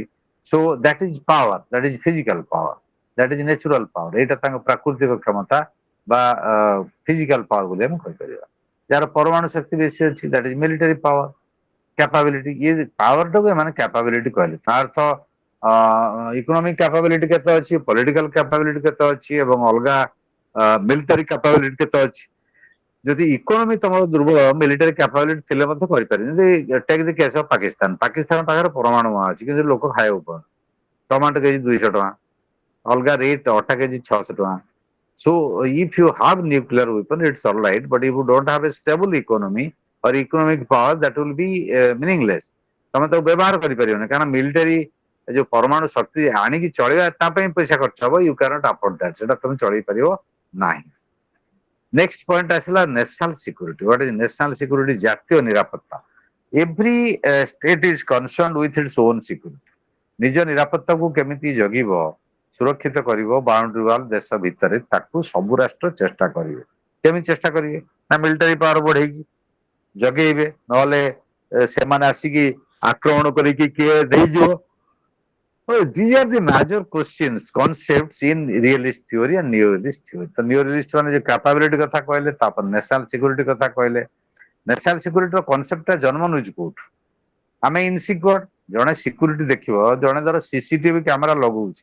ଆଜିକାଲି ଗୋଟେ ଟ୍ରେଣ୍ଡ ହେଇଗଲାଣି ସିସିଟିଭି କ୍ୟାମେରା ଆମର ଦୁଆର ମୁହଁରେ ସବୁବେଳେ ଲାଗୁଛି କାହିଁକି ଆମେ ଇନସିକ୍ୟୁର ଫିଲ୍ କରୁଛୁ ଘରେ ନାଉ ଚୋର ପଶିକି ନେଇଗଲେ କଣ ବା କଣ ଅସୁବିଧା ହେଲା ତେଣୁ ସିସିଟିଭି କ୍ୟାମେରା ଲାଗିଲେ ଆଟଲିଷ୍ଟ ଆମେ ଜାଣିପାରିବା ଚୋର ଆମଠୁ ଆହୁରି ଚାଲାକ ସେ ତା ବାଟ କରିଦଉଛନ୍ତି ସେ ଅଲଗା ଜିନିଷ ବଟ୍ ଏଇ ଯୋଉ ସିକ୍ୟୁରିଟିଟା ଆସୁଛି ଇନସିକ୍ୟୁରିଟି ସେଭଳି ରାଷ୍ଟ୍ର ମାନେ ଭାରତ ଏଇ ଯୋଉ ଅଜିତ ଡୋଭାଲ ଯାଇଛନ୍ତି କିଣିବେ ଅସ୍ତ୍ର ଶସ୍ତ୍ର କଣ ଦରକାର ଆମର ଯେତିକି ଅସ୍ତ୍ର ସଫିସିଏଣ୍ଟ ଅଛି ନା ଏ ଯୋଉ ଅପରେସନ ସିନ୍ଦୁରରେ ଆକ୍ରମଣ ହେଲା ଆମେ ତାକୁ ଆନାଲାଇଜ କଲେ କୋଉ କୋଉ ପାର୍ଟରେ ଆମେ ୱିକ୍ ଅଛନ୍ତି ବା କୋଉ କୋଉ ପାର୍ଟରେ ଆମର ଅଛି ଆହୁରି ଇମ୍ପ୍ରୁଭମେଣ୍ଟ ଦରକାର ତ ସେଥିରୁ ସେ ଆଣିବେ ମାନେ ମିଜାଇଲ ଆଣିବେ କ୍ଷେପଣାସ୍ତ୍ର ବା ଯୋଉ ଫାଇଟର ଜେଟ୍ ଆଣିବେ ଅଲଗା ଗୁଳିଗୋଳା ବାରୁଦ ଆଣିବେ ପାକିସ୍ତାନ ମଧ୍ୟ ଆମେରିକା ସହିତ ଯୋଗାଯୋଗ କରୁଛି ଚାଇନା ଆଣିବ ସେଇଟା ଇନସିକ୍ୟୁରିଟି ଆସୁଛି security is a prior concern in realist theory ତ ରିଏଲିଷ୍ଟ ଥିଓରି ଆମେ ତିନିଟା ଜିନିଷ ଦେଖିଲେ ନ୍ୟାସନାଲ ଇଣ୍ଟରେଷ୍ଟ ଗୋଟେ ଦେଖିଲେ ନ୍ୟାସନାଲ ପାୱାର ଦେଖିଲେ ଏବଂ ସିକ୍ୟୁରିଟି ଦେଖିଲେ ଆଉ କଣ ଇମ୍ପୋର୍ଟାଣ୍ଟ ଥିଓରି ଅଛି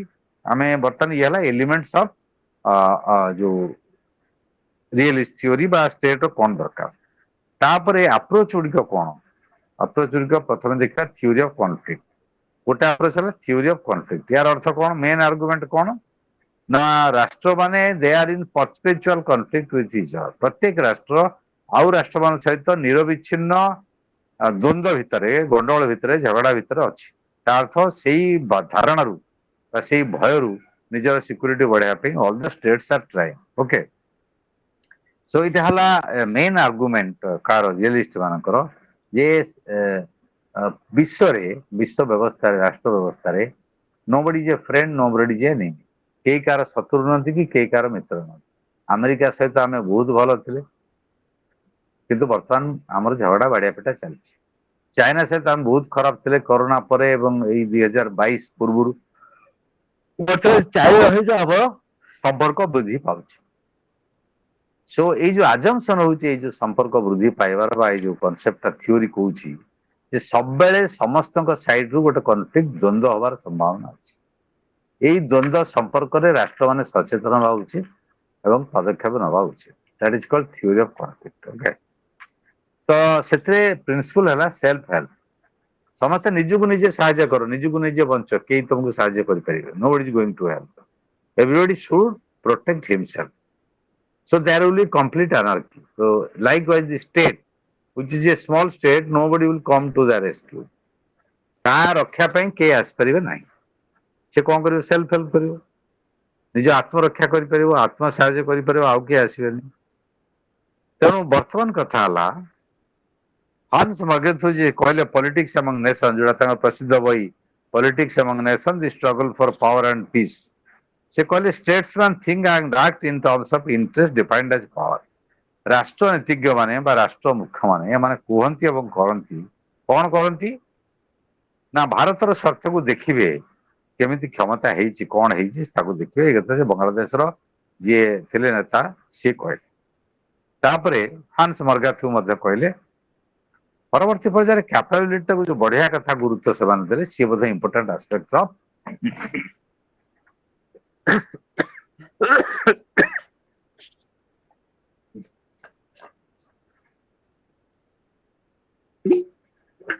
दिस रियलिस्ट थ्योरी तो सेमान कहले पावर एंड नाही केमिति एंड नाही धर वर्तमान गोटे परमाणु परीक्षण पाकिस्तान करदबा आम इमिडिएटली करिया आम सी आम पावरफुल है तार गोटे बम अधिका है ଆମେ ତା ସହିତ ସମାନ କରିବା। That there is a complete relentless power struggle in the world. ବର୍ତ୍ତମାନ ପୃଥିବୀରେ କ୍ଷମତା ସଂଘର୍ଷ ନିରବିଚ୍ଛିନ୍ନ ଭାବରେ ଚାଲୁଛି। ପ୍ରତ୍ୟେକ ରାଷ୍ଟ୍ର ତାର କ୍ଷମତା ବଢେଇବାକୁ ଯାଉଛନ୍ତି, ଯାହାର କୌଣସି ଅନ୍ତ ନାହିଁ। କାହିଁକି ନା ଯୋଉ ଏଣ୍ଡ ନାହିଁ, ସିଏ ତ କରିଦବ, ଇଏ କରିଦବ, ଦେଖା ସେଖା, ଇଏ ପରମାଣୁ ହେଲେ ସିଏ ପରମାଣୁ ହବ, ୟାର ବଢିଲେ ତାର ବଢିବ। ଆମେ ଯଦି ବର୍ତ୍ତମାନ ରଷିଆରୁ ଆଣୁଛୁ ଫାଇଟର ଜେଟ୍, ଯୋଉଟା F-35 ଆମେରିକାରୁ କିଣିଥାନ୍ତେ, ମନା କରିଦେଲେ, ଯୋଉ ଗଣ୍ଡଗୋଳ ହେଲା ଟ୍ରମ୍ପ ସହିତ ଆମର ବା ଟିକସ ବସେଇଲେ, ତ ବର୍ତ୍ତମାନ ଆମେ ତାର ଅଲ୍ଟରନେଟ ରଷିଆରୁ ଆଣୁଛୁ। ରଷିଆରୁ ଯୋଉଟା ଆଣୁଛୁ ପୁଣି ପାକିସ୍ତାନ, ଚୀନ ଆସିବ, ୟାର ଏଣ୍ଡ କୋଉଠି? ଇଏ ହେଲା ଗୋଟେ ଥିଓରି ଅଫ କନଫ୍ଲିକ୍ଟ। ୟାର ତିନୋଟି ଗୁରୁତ୍ୱପୂର୍ଣ୍ଣ ଦିଗ। ଗୋଟେ ହେଲା କନଫ୍ଲିକ୍ଟ ସବୁବେଳେ ଚାଲିଛି। କନଫ୍ଲିକ୍ଟ ଗୋଟେ ଇନସିକ୍ୟୁର୍ଡ ପୋଜିସନ, ନିରାପତ୍ତା ବିହୀନ ଅବସ୍ଥା। ତାକୁ ଆଗେ ରାଷ୍ଟ୍ରମାନେ ତାଙ୍କର ଶକ୍ତି ବଢେଇବାକୁ ଚେଷ୍ଟା କରୁଛନ୍ତି, ମେନଲି ମିଲିଟାରୀ ଶକ୍ତି। ଏବଂ ସେଇଠୁ ବାଲାନ୍ସ ଅଫ ପାୱାର କନସେପ୍ଟ ଆସୁଛି। ବାଲାନ୍ସ ଅଫ ପାୱାରଟା କେତେବେଳେ ପରମାନେଣ୍ଟ ନୁହେଁ, ସବୁବେଳେ ଅସ୍ଥାୟୀ। ସନ୍ତୁଳନ ମାନେ ଆମେ ବାଲାନ୍ସ ହେଉ ଦିଟା ରାଷ୍ଟ୍ର, ପୁଣି ଗୋଟେ ରାଷ୍ଟ୍ର ବଢି ଯାଉଛି, ନିକିତି ଦବି ଯାଉଛି, ପୁଣି ଇଏ ବଢି ଯାଉଛି, ନିକିତ ଉଠି ଯାଉଛି। ତାର ଅର୍ଥ ବାଲାନ୍ସ ରହୁଛି, ପୁଣି ବାଲାନ୍ସ ଭାଙ୍ଗି ଯାଉଛି, ପୁଣି ବାଲାନ୍ସ କରିବା ପାଇଁ ଚେଷ୍ଟା ହେଇଛି, କଣ୍ଟିନ୍ୟୁଅସ୍ ପ୍ରୋସେସ। ଆଉ ଗୋଟେ ଥିଓରି ହେଲା theory of balance of power, ଯୋଉଟା ମୁଁ କହିଲି ବର୍ତ୍ତମାନ। ସେ ବାଲାନ୍ସ ଅଫ ପାୱାରଟା କଣ ନା, ଯୋଉଟା କହିଲି ଯେ ୟାର ବାଲାନ୍ସ ତାର ଏଇଟା ଆସୁଛି ସିକ୍ୟୁରିଟି ଡାଇଲେମାର। ସିକ୍ୟୁରିଟି ଡାଇଲେମା କଣ? ଯେ ସିକ୍ୟୁରିଟି ମୋର ନାହିଁ, ତାର ଅଛି, ତାର ଅସ୍ତ୍ର ବେଶୀ ଅଛି ବା ଅଲଗା ଜିନିଷ ବେଶୀ ଅଛି, ମୁଁ ତା ସହିତ ସମକକ୍ଷ ହେବାକୁ ଚାହିଁବି। ସମକକ୍ଷ ହେଇଗଲି, ସିଏ ଭାବିଲା ଯେ ମୁଁ ତ ଏଦିନ ହେଲା ୟା ଉପରେ ଥିଲି, ଇଏ ସମକକ୍ଷ କଣ ହେଇଗଲେ, ମୁଁ ପୁଣି ବଢେଇବି।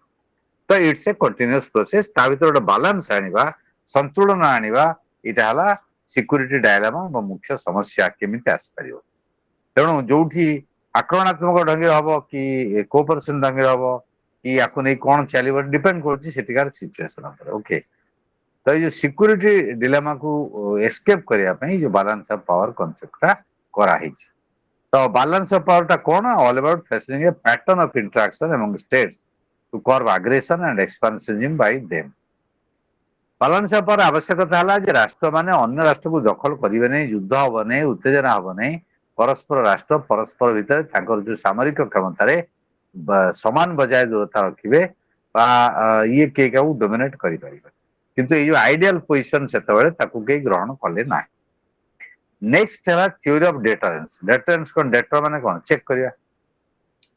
ଅନ୍ୟ ଜଣେ ଯଦି ପରମାଣୁ ବୋମା, ଯେମିତି ଏଇଟା ବେଷ୍ଟ ଏକ୍ଜାମ୍ପଲ ହବ ଯେ ଇରାନ ପରମାଣୁ ବୋମା ତିଆରି କରୁଥିଲା ବୋଲି ଅଭିଯୋଗ କରିକି ଆମେରିକା ଏବଂ ଇସ୍ରାଏଲ ତାପରେ ଆକ୍ରମଣ କଲେ। So this is a narrative, theory of deterrence. What is deterrence? ନା ତମେ ଯଦି ପରମାଣୁ ଅସ୍ତ୍ର ସମ୍ପନ୍ନ ହେଇଗଲ, ତମକୁ ଆଉ କିଏ ଆକ୍ରମଣ କରିବେ ନାହିଁ ବା ଆକ୍ରମଣ କମିଯିବ। କାରଣ ତମର ପରମାଣୁ ଶକ୍ତି, ତମେ ଧ୍ୱଂସ କରିଦବ, ସିଏ ଧ୍ୱଂସ କରିଦବ, ଉଭୟ ଧ୍ୱଂସ, ମଣିଷ ସମାଜ ଧ୍ୱଂସ।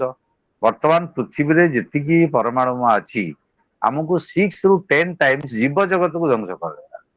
ଖାଲି ମଣିଷକୁ ଧ୍ୱଂସ କରିବ ନାହିଁ, ଇଏ ସବୁ ଗୁଡା ଗୋଟେ ଗୋଟେ ଗାଡିଆ ହେଇଯିବ। ମାନେ ମହିଳା ବି ଯିଏ ଅଛନ୍ତି ସେମାନେ ବି ଧ୍ୱଂସ ହେଇଯିବେ, ପୁରୁଷ ବି ଧ୍ୱଂସ ହେଇଯିବେ, ଜୀବଜଗତ ଧ୍ୱଂସ ହେଇଯିବ। ତେଣୁ ଡେଟରେନ୍ସ ଥିଓରି ଯୋଉଟା ଚେକ୍ ଦବ, ମୋ ପାଖରେ ଅଛି ନ୍ୟୁକ୍ଲିୟର ବମ୍, ସେ ସାହସ କରିବନି ମାରିବା ପାଇଁ। ସିଏ ଯଦି କରିଦେଲା, ପୁଣି ଅସ୍ତ୍ର ପ୍ରତିଯୋଗିତା ବଢିଲା। ତେଣୁ ଏଟା ଥିଓରି ଅଫ ଡେଟରେନ୍ସ ବା ଚେକ୍ ଆଣ୍ଡ ବାଲାନ୍ସ। ଇଏ ହେଲା ଗୋଟେ ଚାପ୍ଟର। ନେକ୍ସଟ ଚାପ୍ଟର ସାରିବାକୁ ପଡିବ liberalism and neo liberal approaches. You tell me when I will leave. କେତେବେଳେ ଏଟା ସରିବ, ଛଡାଯିବ କେତେବେଳେ? 7 बजे से। 7:30। 7 ବଜେ। ହଁ, 6ଟା ବାଜିଲାଣି, ଆହୁରି ଘଣ୍ଟା। ହଉ, ତାପରେ ଆମେ ପଢିବା liberal approach and neoliberal approach. Liberal approach କଣ? ଉଦାରବାଦୀ। ୟାର ଭାବଧାରା ହେଲା ବା ପ୍ରାଥମିକ କଥା ଗୁଡିକ ହେଲା ଯେ ମଣିଷ ଏକ ସାମାଜିକ ପ୍ରାଣୀ, ମଣିଷ ଏକ ଶାନ୍ତିପ୍ରିୟ ପ୍ରାଣୀ, ମଣିଷ ଝଗଡା ଚାହେଁ ନା। ତେଣୁ ମଣିଷର ଗୁଣ ଭଲ, ୟାକୁ ବେଶ କରିକି ଆଇଡିଆଲିଜିମ ହେଲା ରାଷ୍ଟ୍ରମାନେ କେବଳ କ୍ଷମତା ପଛରେ, ସାମରିକ କ୍ଷମତା ଉପରେ, ଅସ୍ତ୍ର ପର୍ଯ୍ୟାୟ ଉପରେ ସବୁବେଳେ ଦୌଡୁନାହାନ୍ତି। ସେମାନେ ଭଲ କଥା କରିବାକୁ ଚାହୁଁଛନ୍ତି। ଯଦି ଅସ୍ତିବାଚକ ପରିବେଶ ମିଳିଲା, ରାଷ୍ଟ୍ରମାନେ ବହୁତ ଭଲ କାମ କରିପାରିବେ। ହେଲା, ତ ଏଇଟା ମାନେ positive view of human nature, ମଣିଷ ଭଲ, ଏଇ କଥା କହିଛନ୍ତି। ପ୍ରଥମେ କଥା ଲକ୍ କହିଲେ, ଲକ୍ ହବ୍ସ ରୁସୋ। ହବ୍ସ ତ ମଣିଷକୁ ପୁରା ଖରାପ କରିଦେଲେ। କଣ କହିଲେ hubs? What is the human nature of Hobbes in contact theory, social contact theory? ବର୍ତ୍ତମାନ ତ ପଢା ହଉଥିବ ତମର ନା?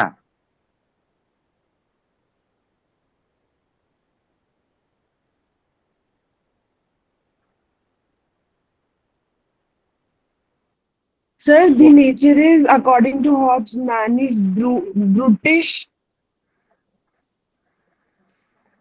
British. nasty, and Hmm. anarchic. ଆଉ ମନେ ନାହିଁ man is solitary, poor, nasty, brutish and short ହେଲା Yes, sir. ତ ସେମାନେ କହିଲେ ହବ୍ସ କହିଲା ଯେ ମଣିଷ ହଉଛି ନିର୍ଜନ ଏବଂ ଅତ୍ୟାଚାରୀ ଏବଂ ଖରାପ ନାସ୍ତି ଲୋକ ପ୍ରକୃତରେ ସେଇଆ ଓଲଟାଟା ଲକ୍ କହିଲା man is a social animal peaceful animal cooperative animal ବୁଝିହେଲା ତ ଏଥିରେ लिबरल अप्रोच या लकियान भ्यू लक को भ्यू रे आगेला सी जो भल मनीष को कहला जे मनीषर प्रकृति बहुत भल तेणु positive view of human nature John luck प्रथमे लिबरल थिंकर ये कॉन्सेप्ट को इमर्ज करेले बा हब्स ऊपर काउंटर करी ये कथा आसे तेणु गोटे है मोराल कैरेक्टर आ गोटे है मेटेरियल कैरेक्टर नैतिक चरित्र और पार्थिव चरित्र ठीक अच्छे आम शक्ति बढ़ेले सामरिक शक्ति बढ़ेले it's all right but that is a morale ground morale basis of the state behaviour राष्ट्र माने मन इच्छा करें युद्ध करें मोराल भय अच्छी इंटरनेशनल पब्लिक ओपिनियन भय अच्छी ये कथा मैंने कहले कि सत मिछ आम लास्ट एनालाइज करवा से कहले जे यार व्यक्ति माने रियलिस्ट थ्योरी केंद्र है स्टेट राष्ट्र केंद्रिक तत्व state centred theory but in liberal approach central point or central focus is the individual कारण इंडिविजुअल राइट कथा कहते व्यक्ति हूँ समस्तर केन्द्र बिंदु किए कहला जो लिबराल थ्योरी कहला लिबराल थ्योरी कॉन्सेप्ट गोटे कौन ना इंडिविजुअल प्राइमरी इंडिविजुअल मुख्य एवं लीगल गारंटी किए दब ना individual side strength social contract हम लोक मैंने राजी होकर राष्ट्र तैयारी करें सेकेंड है states inter dynamic and are both self regarding other regarding राष्ट्र मानकर जो स्वार्थ ये जहाँ मुझे कहली dynamic self regarding other regarding मान निज शक्ति बढ़ाया सहित अन्य प्रति राष्ट्र मान सम्मान थाए सहयोग थाए कहया कथा लक रूसो कांट ये मैंने ये कथा कहले ऑटोनॉमी ऑफ इंडिविजुअल व्यक्तिर अधिकार जोटा लक कहले right to property liberty and life are basic characters of or basic capabilities or rights of the people on which basis of which the capabilities can be grown एक कथा से माने कहले third कथा कौन कहले ना इंडिविजुअल और स्टेट्स एंकर जो स्वार्थ ये का द्वारा प्रभावित होची ना घरोई राजनीति घरोई अर्थनीति आंतर्जातिक अर्थनीति ये पोजिशन ने माने रियलिस्ट संगे पाखापाखि रियलिस्ट थ्योरी जेमति कहला national interest is defined in terms of other states behaviour मोर जातीय स्वार्थ कौन हम अदर स्टेट बिहेवियर ऊपर डिपेंड कर चाइना माड़ी आसी पाकिस्तान माड़ी आसी इंडिया कौन कर क्षेपणास्त्र किणव जिते पैसा पड़ू बर परमाणु अस्त्र बढ़ेब काउंटर करने तो दिस इज द क्वेश्चन तार्थ एम कहते राष्ट्र व्यवहार एटा डिपेंड करुच्ची पृथ्वी अवस्था कौन है तापर mutual interest can sustain cooperation the field of international relations आंतर्जातिक क्षेत्र में जब परस्पर भीतर सहयोग रहा ताहले ये गोटे बड़ कथा हम है गोटे सुप्रानेशनल इंटरनेशनल सिस्टम को एमर्ज कर साहय कर so these are the principles of liberal approach तापर कौन इंटरनेशनल रिलेशंस आम जो गोटे कोट नवा यहाँ अच्छी बहरे मुझे इंपोर्टाट कोट बोली तुमको कहूँ liberals who have not wanted to be branded as idealists are many interwar liberals. The international events of the century, including two wars and Cold War, have made them worry about being too optimistic and keeping in the ethos of contemporary social science. इदा अधिक प्रासंगिक होइछि आज उक्तिटा car जो जाचरण Matthew से कहउचंती जे आमे liberal माने idealist नहंती opposite नुहति कारण से मेनली इंटरवार पीरियड द्वितीय विश्वयुद्ध प्रथम विश्वयुद्ध से पीरियड मझे जन्म नहीं परवर्ती द्वितीय विश्वयुद्ध पर सब ये फील्ड के आकाडेमिक्स फील्ड के तो से कहते जो मैंने जे लिबरल थ्योरी अर्थ से आइडियलिस्ट नुहति ब्रांडेड नुहति एक्सपेक्टेशन बढ़ी से सिचुएशन एक्सप्लेन कर परिस्थिति देखिए एक्सप्लेन कर कनसेप्ट कौन world order what is order order माने कौन ହୁଁ ଶୃଙ୍ଖଳା। ଶୃଙ୍ଖଳା ମାନେ କଣ? କ୍ଲାସରେ ଗଣ୍ଡଗୋଳ କରିବନି, ଶୋଇ ପଡିବ। Yes sir. ଇଏ ସାର୍ ଶୋଇ ପଡିବ। ନାଇଁ ତମେ ଗଣ୍ଡଗୋଳ କରିବନି ସାର୍। ଆରେ ତମେ କ୍ଲାସ କରୁଛ କି ନ କରୁଛ ମୁଁ ଜାଣିନି, you don't have a video. ତମେ ତମର ଶୋଇଲ କି କଣ କଲ କି ଥୋଇ ଦେଇକି ପଳେଇଲ କୁଆଡେ ମୁଁ ଜାଣିବି କେମିତି? How can I know are you attending class or not? ମୁଁ ଯଦି କହିବି ସମସ୍ତଙ୍କୁ ଭିଡିଓ ଅନ୍ କର ତାହେଲେ ମୁଁ ଦେଖିପାରିବି, ସବୁ ତ ଦେଖିପାରିବିନି, 25+ ଅଛନ୍ତି, ଯେ what you are doing actually. ଏଟା ଚିଟ୍ ଟାକୁ ରୋକାଯାଇ ପାରିବ, ଦ୍ୟାଟ୍ ଇଜ୍ ଆନାଦର ଥିଙ୍ଗ। ତ ଏଇ ଯୋଉ ୱାର୍ଲଡ ଅର୍ଡର ହେଲା ଯେ regular interaction in a pattern among the states, ରାଷ୍ଟ୍ରମାନଙ୍କ ଭିତରେ ଗୋଟେ ନିୟମିତ ଧାରାରେ ବା ଶୃଙ୍ଖଳାର ଯୋଉ ସମ୍ପର୍କ ଥାଏ ତାକୁ ଆମେ ୱାର୍ଲଡ ଅର୍ଡର। ତ ୱାର୍ଲଡ ଅର୍ଡରଟା ପିସଫୁଲ ହଉ, ସବୁ ରାଷ୍ଟ୍ରମାନେ ସମାନ ସୁବିଧା ଅଧିକାର ପାଆନ୍ତୁ, ଯୋଉ ରାଷ୍ଟ୍ରମାନେ ନାହାନ୍ତି ତାକୁ ଆନ୍ତର୍ଜାତିକ ସମୁଦାୟ ସାହାଯ୍ୟ କରୁ, ଏଇ କନସେପ୍ଟରୁ ଲିବରାଲ ଥିଓରିର ଜନ୍ମ ହେଲା। ଲିବରାଲ ଥିଓରିର ବେସିସ୍ ଇମର୍ଜେନ୍ସ ପାୱାର ହେଲା। ତେଣୁ ତାପରେ ଆସିଲା balance of power, great power, କୁହାଗଲା ଗ୍ରେଟ୍ ପାୱାର। ଗ୍ରେଟ୍ ପାୱାର କିଏ? ଆମେରିକା ଆଉ ଚାଇନା ହେଲା, great power rivalry. Second world ପରେ ଆମେରିକା ରଷିଆ ଥିଲେ, ବର୍ତ୍ତମାନ ଆମେରିକା ଚାଇନା ମୁଖ୍ୟ ପ୍ରତିଦ୍ୱନ୍ଦ୍ୱୀ। ତାଙ୍କର ସାମରିକ ଶକ୍ତି ଏବଂ ଅଲଗା କୃଷିଜାତ ଦ୍ରବ୍ୟ କେତେ ଅଛି, ଉତ୍ପାଦନ ହଉଛି, ତମେ କଣ ଯାଇକି ଚାଇନାରେ ଚାଷ କରିପାରିବ? ନୋ। ତ କୋଶ୍ଚିନ୍ ଏଇ ଯୋଉ ୱାର୍ଲଡ ଅର୍ଡର ହେଲା, ରାଷ୍ଟ୍ରମାନେ ଗୋଟେ ଶୃଙ୍ଖଳାରେ ବନ୍ଧା ହେଇଛନ୍ତି। ଗୋଟେ କଡି ଯେମିତି ଚେନର କଡି ଥାଏ ସେଇଭଳିଆ ବନ୍ଧା ହେଇଛନ୍ତି, ଗୋଟେ କଡି ଛିଡିଗଲେ ସବୁ ଡିଷ୍ଟର୍ବ ହେଇଯିବ, ଇଏ ସେଇଭଳିଆ।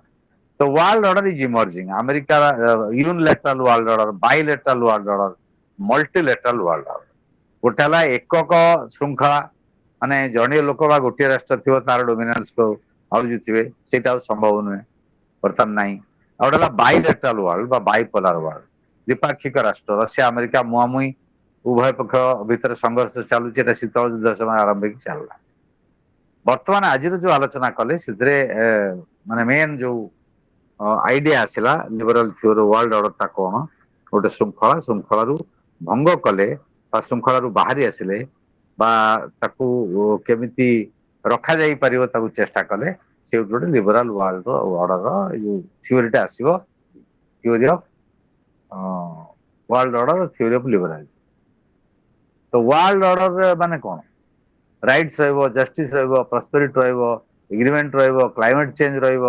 ଏଇଟା ହେଲା ବିଶ୍ୱ ଶୃଙ୍ଖଳା। ବିଶ୍ୱ ଶୃଙ୍ଖଳାର ଅର୍ଥ ନୁହେଁ ଯେ ପାକିସ୍ତାନ କହିବ ମୁଁ ତମର 4ଟା ଜେଟ୍ ଖସିଦେନି, ଭାରତ କହିବ ଆମେ 10ଟା ଖସିଦେବୁ। ସେଟା ୱାରରେ ଆମର ଲେସନ ହେଲା, ଆମେ ସିକ୍ୟୁର କରିବା ବାଉଣ୍ଡ୍ରି କି, କିନ୍ତୁ ୱାରକୁ ଆମେ ଯାଇନାହାନ୍ତି। ୱାରରେ ଆମର ଲସ୍ ହେଇଗଲା ଗୋଟେ କଣ ଲସ୍ ହେଲା Pakistan ୱାରରେ? Aircraft sir, fighter jets. No. Fighter jet part of the world order. World order ମାନେ ଗୋଟେ ବିଶ୍ୱ ଶୃଙ୍ଖଳା। ଆମେରିକାର ପ୍ରାଧାନ୍ୟ ଥିଲା, ସୋଭିଏତ ୟୁନିୟନର ବିପର୍ଯ୍ୟୟ ପରେ ଆମେରିକାର ପ୍ରାଧାନ୍ୟ ନାହିଁ। ସମସ୍ତେ ଚ୍ୟାଲେଞ୍ଜ କରୁ, ନୋବଡି ଇଜ ଟେକିଂ ସିରିୟସଲି ଟ୍ରମ୍ପକୁ ଆଉ ସିରିୟସଲି କିଏ ନେଉନାହାନ୍ତି। ଛକ ବଜାରରେ ଯୋଉଠି ତମେ ଆଲୋଚନା କରିବ ଟ୍ରମ୍ପ ବିରୁଦ୍ଧରେ ଆଲୋଚନା ହୁଏ। ତା ଅର୍ଥ ଯୋଉ ୱାର୍ଲଡ ଅର୍ଡର ଇମର୍ଜ କଲା, ଯୋଉଟା ହେଜିମନି ଥିଲା ଆମେରିକାର, ସେଇଟା କମିକି ମଲ୍ଟିପୁଲ ହେଜିମନି ସେଣ୍ଟର୍ସ ଆସିଗଲାଣି। ଆଫ୍ରିକା ହଉ, ବ୍ରାଜିଲ ହଉ, ଚାଇନା ହଉ, ଇଣ୍ଡିଆ ହଉ, Russia, they are emerging as powerful economies and powerful players in the golden rule of the world, or in the you can say uh, global world system. ବିଶ୍ୱ ବ୍ୟବସ୍ଥାରେ ଏତିକି ଲୋକ ଯେତେବେଳେ ଯାଉଛନ୍ତି, ସେଟା ରାଷ୍ଟ୍ରମାନେ ଯିବେ, ତାକୁ ବିଶ୍ୱ ବ୍ୟବସ୍ଥା କହୁଛନ୍ତି। ତ ବିଶ୍ୱ ବ୍ୟବସ୍ଥାରେ ରାଷ୍ଟ୍ରମାନେ ଛନ୍ଦା ଛନ୍ଦି ହେଇକି ଅଛନ୍ତି, କୋଉଟା ତାଙ୍କ ପାଇଁ ବ୍ୟବହାର ଭଲ ହବ, କୋଉଠି ମେଣ୍ଟ କରିବେ, ମେଣ୍ଟଟାକୁ ସର୍ବଭୂତ କରିବେ, ଏଇଟା ତାଙ୍କ ପାଇଁ ଗୋଟେ ବଡ ଚ୍ୟାଲେଞ୍ଜ ହେଇଛି। ୟାର ବେସିସରେ ଏଇ ଯୋଉ କଣ ୱାର୍ଲଡ ଅର୍ଡର ଚାଲୁଛି। ତାପରେ ହେଲା ଗ୍ଲୋବାଲିଜିମ। ଗ୍ଲୋବାଲିଜିମ କଣ? ଗ୍ଲୋବାଲାଇଜେସନ ଯୋଉଟା ଜଗତୀକରଣ ଆସିଲା, ଏଇ ଗ୍ଲୋବାଲାଇଜେସନ କଣ ହେଲା? ଲିବରାଲାଇଜେସନ, ଇନଷ୍ଟିଟ୍ୟୁସନାଲାଇଜେସନ ଆଣ୍ଡ ପ୍ରାଇଭେଟାଇଜେସନ। ତ ଏଇଟା ଆସିଲା ନିଉ ଲିବରାଲିଜିମ। ଯେତେ ଲିବରାଲିଜିମ ବୁଝିଲ, ନିଉ ଲିବରାଲିଜିମ କଣ? ନବ୍ୟ ଉଦାରବାଦ। ନୂଆ କରିକି ଯୋଉ ଆସିଲା, ସେମାନେ ତାଙ୍କର ଅଣ୍ଡରଷ୍ଟାଣ୍ଡିଂ ହେଲା ଯେ ହୋଲ ୱାର୍ଲଡ ଇଣ୍ଟିଗ୍ରେଟେଡ ହବା ଦରକାର ଏବଂ ସବୁ ରାଷ୍ଟ୍ର ସମସ୍ତଙ୍କ ହିତରେ କାମ କରିବା ଉଚିତ। ଏଇ ବିଶ୍ୱାସରୁ ଜନ୍ମ ହେଲା। ଉଚିତ କଥା କହିଲେ, କାମ କର ବୋଲି କହିପାରିବେନି, ତାଙ୍କ ଅଣ୍ଡରରେ ତ ବାନ୍ଧ ନାହାନ୍ତି ନା, ଗୋଟେ ଇନଫ୍ଲୁଏନ୍ସ କରିବା।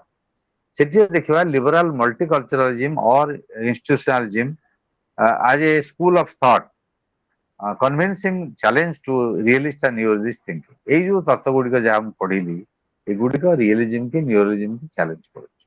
क्वेश्चन ଟା सीट में क्वेश्चन टा अच्छी इंपोर्टेंट जोटा ଯେ ମଲ୍ଟିକଲଚରାଲିଜିମ୍ ଏବଂ ମଲ୍ଟି ଇନଷ୍ଟିଟ୍ୟୁସନାଲିଜିମ୍ এইটা হল নিউলিবারালিজম থিওরি যেটা গ্লোবালাইজেশন আসলে LPG liberalisation privatisation globalisation what is liberalisation যা সবু রাষ্ট্র মানুষ কুয়াগলা তুমি উদারীকরণ কর ট্রেড উଦାরীকରଣ কର ଯୋଉ ରେଷ୍ଟ୍ରିକ୍ଟ କରିଛ ଦ୍ରବ୍ୟ ଆମଦାନୀ ରପ୍ତାନୀ କି ତାକୁ ଖୋଲା କରିଦିଅ ଦୁଆର ମୁହଁ ମେଲା କରିଦିଅ ତାର লিবরালাইজেশন ଅର୍ଥ ପ୍ରାଇଭେଟାଇଜେସନ କଣ ଘରୋଇକରଣ କରିଦିଅ ଏୟାରପୋର୍ଟ ସବୁ ପ୍ରାଇଭେଟାଇଜ ହେଇଗଲା ଅଲଗା ଫ୍ୟାକ୍ଟ୍ରି ପ୍ରାଇଭେଟ ହେଇଗଲା ତ ବର୍ତ୍ତମାନ ଟେସ୍ଲା କୁ ବାହାର କରିଦେଲେ ଆମେରିକାରେ ଟେସ୍ଲା କମ୍ପାନୀ ସେ ପ୍ରାଇଭେଟାଇଜ ଚାହୁଁଥିଲା କର୍ପୋରେଟ ଚାହୁଁଥିଲା ଆମେ ସେ କର୍ପୋରେଟ ଚାହୁଁଛୁ ତେଣୁ ଆମେ ମଧ୍ୟ କହିବା ଯେ ଆମେ ପ୍ରାଇଭେଟାଇଜ କରିବାନି ଇନଫ୍ରାଷ୍ଟ୍ରକ୍ଚରକୁ ଆମେ ତାକୁ ନିଶ୍ଚିତ ଶକ୍ତିଶାଳୀ କରିବା so there is a there are two narratives or debates in India or in the world regarding the nature of this neoliberal order so what should be discussed what should be finalized what should be taken as policy these factors come into mind why there should be private companies and government companies ये जो नहीं हमरो launch रे meeting पूर्वरु हमरो class पूर्वरु launch मोर career था मु I skip launch आ गोटे meeting थला तो वर्ल्ड ऑर्डर पढ़े भी भाभी कि आई मैनेज नो इश्यू तेणु लॉन्च रु मीटिंग करवा दिस इज ऑर्डर श्रृंखला लॉन्च स्किप करी करिया का दैट इज ए लॉ सेवळा जो वर्ल्ड ऑर्डर गोटे निर्दिष्ट नियम रे चलुଛି नियम उल्लंघन बारंबार होଉଛି ये न्यू लिबरल वाला कहले ये गोटे सेंट्रल एजेंसी जेमती world bank IMF WTO these are organs of globalisation LPG एमाने प्राइवेट करिया चाहिले जिन भारत वर्ष अनेक सरकारी संस्था प्राइवेट होଉଛି अफ्रीका रे हेगलानी अलग जगह रे हेगलानी so this new liberal global order wants there must be a common platform common rule common agenda for economic development but that is a debatable topic because LPG has been disastrous in India and other countries particularly African countries ये हला new liberalism रो वार्ता तापरे core assumption कोन ना new liberal institutionalism या अनुष्ठानिक रूप दरकार new liberal institutional approach कोन ना बिगेस्ट ऑब्स्टैकल होची सक्सेसफुल कोऑपरेशन बाटरे to overcome come from non-compliance माने मानिबे नहीं cheating राष्ट्र माने कथा मानिबे नहीं इटा होची बड़ विपद तापर गोटे आसला फंक्शनलिज्म कोन ना greater independence alternate view David Mitrany कहले most important proponent of functional school of thought ये फंक्शनलिज्म रो प्रमुख प्रवक्ता ताका नाम होची डेविड मिट्रानी ये कोन कहले ना इंटरनेशनल पॉलिटिक्स रो विकल्प मत देले से कहले greater independence in the form of transnational ties आमे राष्ट्र माने बाउंड्री अतिक्रम करिकि परस्पर सहित संपर्क रक्षा करिया इटा बेस्ट हो तांको मत हला cooperation should be arranged by technical experts not by politicians योटे नुवा कथा कहले न्यू लिबरल ले टेक्निकल एक्सपर्ट माने कोऑपरेशन अरेंज करिया कथा राजनीति वाला को दवा कथा this is wrong in a democracy elected members, whether he is prime minister or foreign minister or president, they should decide. Who are the private institutions to decide? Here प्रवक्ता को माने Joseph Nye, Ernst Haas, JP Sewell, Paul Taylor, AJR Groom, John Burton, Christopher Mitchell एमानेले functionalism theory रो प्रवक्ता मु तुमको new liberalism कहली जदि तापर हम देखिबा डाउट रहा लास्ट लिबरलिज्म आउट डिस्कशन करिया तो ये जो बाबू जनक डेविड मिट्रानी ये जो कहले यही बड़ी बड़ी दरकार फंक्शनल हवा दरकार और ये कॉन्सेप्ट गुड़े गुरुत्वपूर्ण पाइबा उचित तो ये कौन हम ना most insightful critic of the realist framework किए फंक्शनलिज्म इमर्ज कला वास्तववादी तत्व जोटा रियलिस्ट थ्योरी ताको समालोचना तापरे वार गोटे वार अर्थ कौन आम वार पढ़ुले डिग्री रे जानी what is war I am talking of physical war I am not talking of cold war what is cold war अर्थ कि कह पारे कह कोल्ड वार अर्थ कौन किछ नहीं शीतल युद्ध युद्ध तो गरम हम शीतल पुणी कौन हम अरे युद्ध मान तो बंदूक चलो मिसाइल चलो आ शीतल क्यों देला ना शीतल युद्ध कहीं दिखाई Sir, that is open restricted rivalry. ମାନେ କଣ ବୁଝିପାରିଲିନି? ରେଷ୍ଟ୍ରିକ୍ଟେଡ ରହିବନି ମାନେ କଣ? ଏଠି କଣ ରେଷ୍ଟ୍ରିକ୍ସନ ଅଛି? ଯେତେବେଳେ ଯୁଦ୍ଧ ହଉଛି ଗୁଳି ଗୋଳା ବାରୁଦ ହତ୍ୟା ଚାଲିଛି, ଫାୟାରିଂ ଚାଲିଛି, ଲୋକ ମରୁଛନ୍ତି, ସେନାବାହିନୀ ମରୁଛନ୍ତି, ସାଧାରଣ ଲୋକ ମରୁଛନ୍ତି, ସବୁ ଚାଲିଛି। ଇଏ ତ ଯୁଦ୍ଧ regular war. But what is this cold war? Direct fighting हुई है ना। डायरेक्ट फाइटिंग हबनी अब इनडायरेक्ट फाइटिंग हो इनडायरेक्ट फाइटिंग हेले भी ୱାର। तब डायरेक्ट बम पकेबनी बुलेट पकेब। That is ideological conflict. That is not direct fighting. Ideological conflict करे कौन? सर तो माने जमते कि capitalism versus communism political ideologies clash हुए। ना सर माने a for example space race हो कि से भलिया किछि माने कि जल्दी माने कोन ना स्पेस रे छाडला कि न्यूक्लियर बम सुन बम के पॉलिटिकल साइंस रे गोटे हाफ आंसर इनकम्प्लीट आंसर यार व्यवस्था किछि नाही। तमे तळे नेट दब एसएससी परीक्षा दब बा चाकरी पे जीव प्रिपेयर हबो पॉलिटिशियन जे क्वेश्चन गोटे पड़ला who is regarded as the father of the country? भारतर संविधान जनक किए? तुम सीधा आंबेडकर लिखिबो। तुम लिखने आंबेडकर भलिया जने लोक होइथिबे, नेहरू बोधे होइथिबे, गांधी बोधे होइथिबे, बोधे इफ बट पॉलिटिशियन तार स्थान नाही हला। कोल्ड वार माने युद्ध भलिया परिस्थिति शॉर्ट ऑफ एक्चुअल वार, वास्तव युद्धर शॉर्ट। माने गाँ रे देखथिबो दी जण लोक दांड दुआर मुख आसी बाड़ी दिटा धरथिबे, से को तू बाड़ान देखिया, से को तू बाड़ान देखिया, के काउ बाड़ो न हम कहते जे तू बाड़ा देखियो तो मुंड फटे, से को तू बाड़ा मो मुंड फटे हला। This is called cold war. अति सरल भाषा रे कहले जे जदि जण धमकेला कि युद्ध हला नहीं, बाड़ा पिटा हला नहीं, फायरिंग हला नहीं, तार तो सामरिक अस्त्रर व्यवहार हबा। गुड़ी गोला बारूद मिसाइल क्षेपणास्त्र परमाणु क्षेपणास्त्र ये व्यवहार हबनी। किंतु समस्ते समस्त विरुद्ध अति कदर्य भाव में कहे। जमी ट्रम्प कहला जे India is a dead economy, भारतर अर्थनीति गोटे डेड अर्थनीति, तार निज अर्थनीति डेड हो गलानी, से कच्छप भाया गति कर आमको कहीदेला। आम काउंटर कर कहले आम टे अल्प कहले भद्रास आम जोर कहना, चाइना जोर रे कहला, रशिया जोर रे कहला जे भारत मोटू तेल किण न किण तुम कह किए? This is a kind of cold वार। इटा हला कोल्ड वार उदाहरण। इटा बेस दिन चले कोल्ड वार कहला हला। This is cold war, actual not actual war.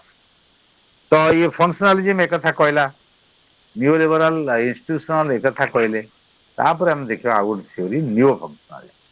जिमिति functionalism व्यवस्था अछि नव्य फंक्शनलिज्म से कहला कौन कहला से इंटीग्रेशन थ्योरी।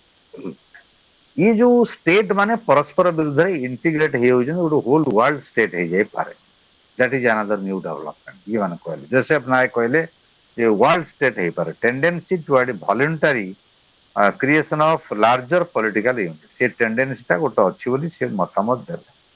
तार अर्थ पीस प्रॉपर्टी हेले इंडिपेंडेंट स्टेट्स माने तांकर संबल को व्यवहार करेंगे और अलग कम्युनिटी व्यवहार करेंगे, खाली निज व्यवहार करेंगे।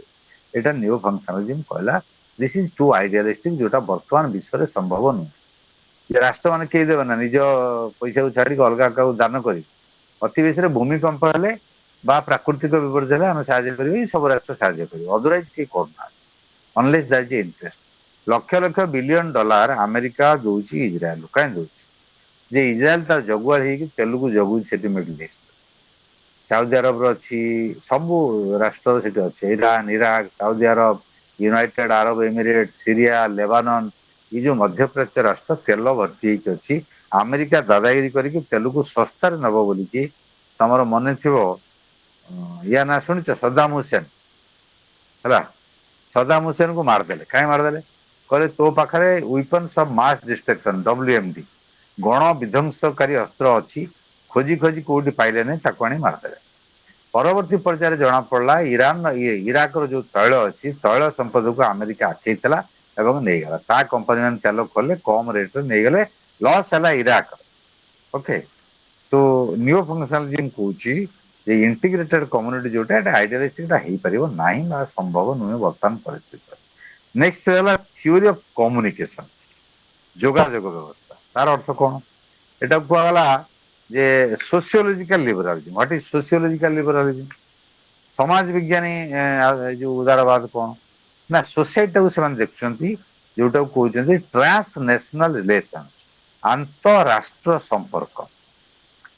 ଟ୍ରେଡ ହବ, ଲୋକ ଯିବା ଆସିବା କରିବେ, ଲୋକ ଲୋକ ଭିତରେ ସମ୍ପର୍କ ବଢିବ, ଏଇ ଯୋଉ ଗୋଟେ ଇଣ୍ଟିଗ୍ରେସନ ହବ, ସମନ୍ୱୟ ବଢିବ ରାଷ୍ଟ୍ର ରାଷ୍ଟ୍ର ଭିତରେ, ଦିସ୍ ଇଜ କଲ୍ଡ ବାଇ ରୋସନାଉ ଟ୍ରାନ୍ସନେସନାଲିଜିମ ବା ଆନ୍ତର୍ଜାତିକତାବାଦ ବୋଲି ସେ କହିଲେ। ଏଇଟା ବଢୁଛି ଆସ୍ତେ ଆସ୍ତେ, ବଢିଲା ଫଳରେ ଇଣ୍ଟର ଡିପେଣ୍ଡେନ୍ସି, ଜଗତୀକରଣ ଯୁଗରେ ସମସ୍ତେ ସମସ୍ତଙ୍କ ଉପରେ ଡିପେଣ୍ଡାଣ୍ଟ, ଇଣ୍ଡିପେଣ୍ଡେଣ୍ଟଲି କେହି ବଞ୍ଚିପାରିବେ ନାହିଁ ବା ସ୍ଥିର ହେଇପାରିବେ ନାହିଁ। ତ ୟାର ପ୍ରବକ୍ତା ହେଲେ କମ୍ୟୁନିକେସନ ଥିଓର କାର୍ଲ ଡଚ୍। କମ୍ୟୁନିକେସନ ଦରକାର ରାଷ୍ଟ୍ର ରାଷ୍ଟ୍ର ଭିତରେ, କମ୍ୟୁନିକେସନ ହେଲେ ଶାନ୍ତି ଫେରିବ ଆଉ ଡେଭଲପମେଣ୍ଟ ଏକଥା ସେ କହିଲେ।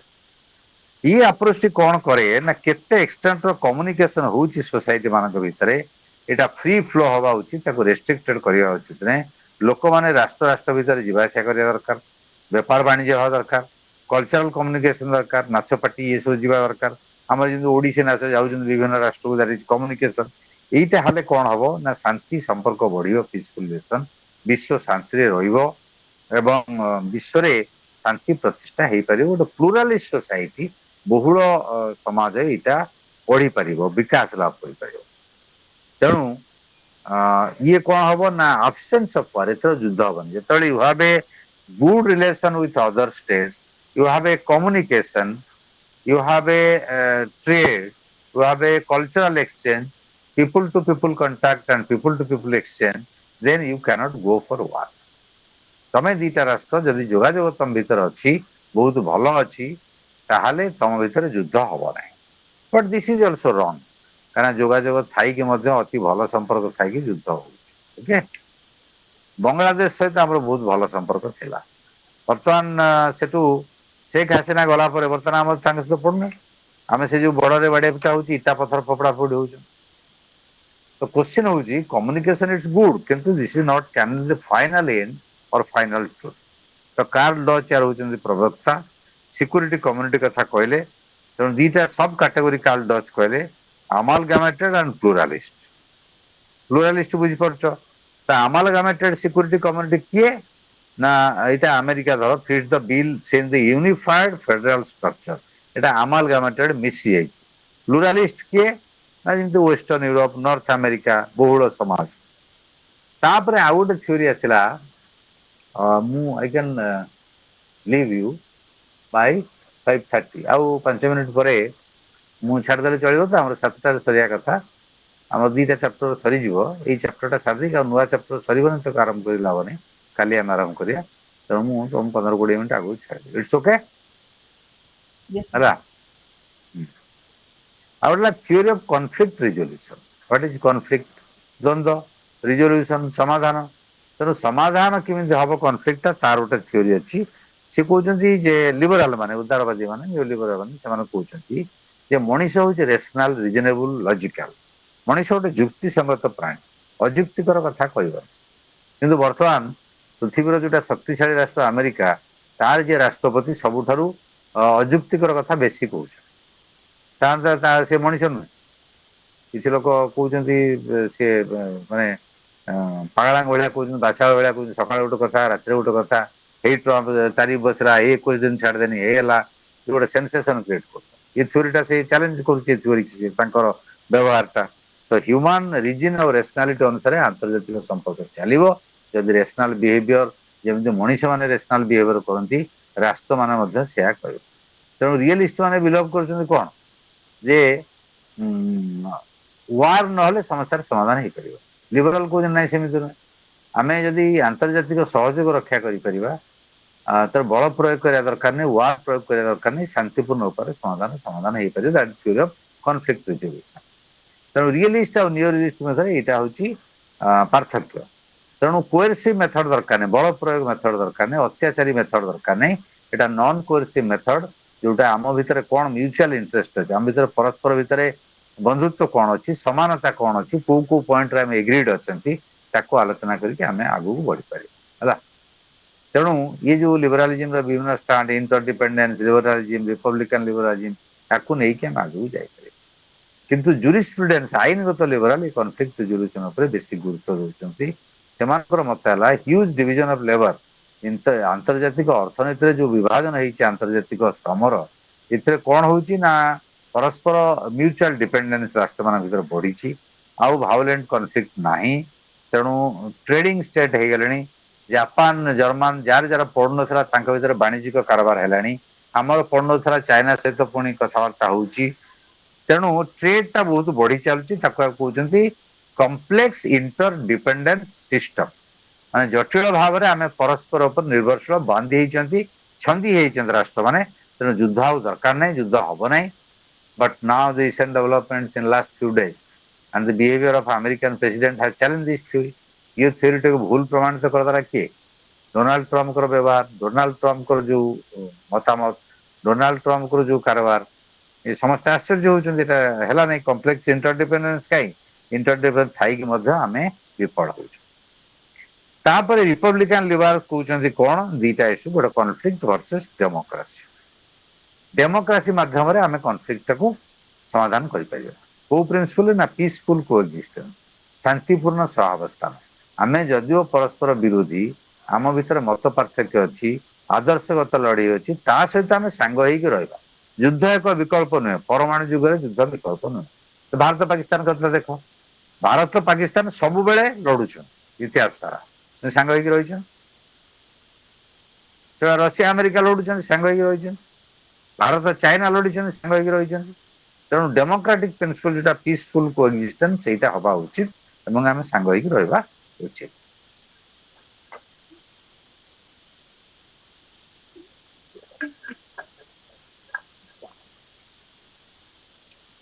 ତେଣୁ ଡେମୋକ୍ରାସିର ନେଚର ହେଲା ଆଉ ଗୋଟେ ଡେମୋକ୍ରାସି ସହିତ ଭଲ ସମ୍ପର୍କ ରକ୍ଷା କରିବ ଡେମୋକ୍ରାଟିକ ଏଲିମେଣ୍ଟକୁ ଷ୍ଟ୍ରେଙ୍ଗଥେନ କରିବ ତେଣୁ ପ୍ରଥମ ହଉଛି ଡେମୋକ୍ରାସି କଣ କରିବ ତାର ନିୟମ ଯେ peaceful resolution of the conflict ଦ୍ୱନ୍ଦ୍ୱର ଶାନ୍ତିପୂର୍ଣ୍ଣ ସମସ୍ୟାର ସମାଧାନ କରିବ ସେକେଣ୍ଡ ହେଲା କଣ ଗୋଟେ କମନ ମୋରାଲ ଭ୍ୟାଲୁ ସମସ୍ତଙ୍କ ପାଇଁ ଯୋଉଟା ଗ୍ରହଣୀୟ କମନ ନୈତିକ ମୂଲ୍ୟବୋଧକୁ ରଖିବ ପ୍ରଚାର କରିବ ଏବଂ ତାଙ୍କ ଭିତରେ ଗଣ୍ଡଗୋଳ ହବନି ଥର୍ଡ ହେଲା ଯେ ଇନକ୍ରିଜିଂ ଇଣ୍ଟରଡିପେଣ୍ଡେନ୍ସ ପରସ୍ପର ଉପରେ ନିର୍ଭରଶୀଳତା ବୃଦ୍ଧି କରିବା ଏବଂ ଅର୍ଥନୈତିକ ସହଯୋଗ ବୃଦ୍ଧି କରିବା ଏହା ହେଲେ ଡେମୋକ୍ରାଟିକ କଣ୍ଟ୍ରି ମାନେ ଆଗେ ଶାନ୍ତି ପ୍ରତିଷ୍ଠା କରିବେ ତାପରେ ଯୋଉମାନେ ନନ୍ ଡେମୋକ୍ରାଟିକ ଅଛନ୍ତି ଅନଡେମୋକ୍ରାଟିକ ଅଛନ୍ତି ଆଣ୍ଟି ଡେମୋକ୍ରାଟିକ ଅଛନ୍ତି ତାଙ୍କ ଭିତରେ ମଧ୍ୟ ବନ୍ଧୁତ୍ୱପୂର୍ଣ୍ଣ ସମ୍ପର୍କ ରହିବ this is the dynamics of democratic society but many a time this is proved wrong ଏଇ ଯୋଉ କଥାଟା ବହୁ ସମୟରେ ଭୁଲ ବୋଲି ପ୍ରମାଣିତ ହୁଏ କାହିଁ ଭୁଲ ବୋଲି ପ୍ରମାଣିତ ହୁଏ ଯେମିତି ବର୍ତ୍ତମାନ ଭୁଲ ପ୍ରମାଣିତ ହଉଛି ପାକିସ୍ତାନ ଗୋଟେ ଡେମୋକ୍ରାଟିକ କଣ୍ଟ୍ରି ତାଙ୍କର ପ୍ରଧାନମନ୍ତ୍ରୀ ଅଛି ରାଷ୍ଟ୍ରପତି ଅଛି ନିର୍ବାଚନ ଲଢୁଛନ୍ତି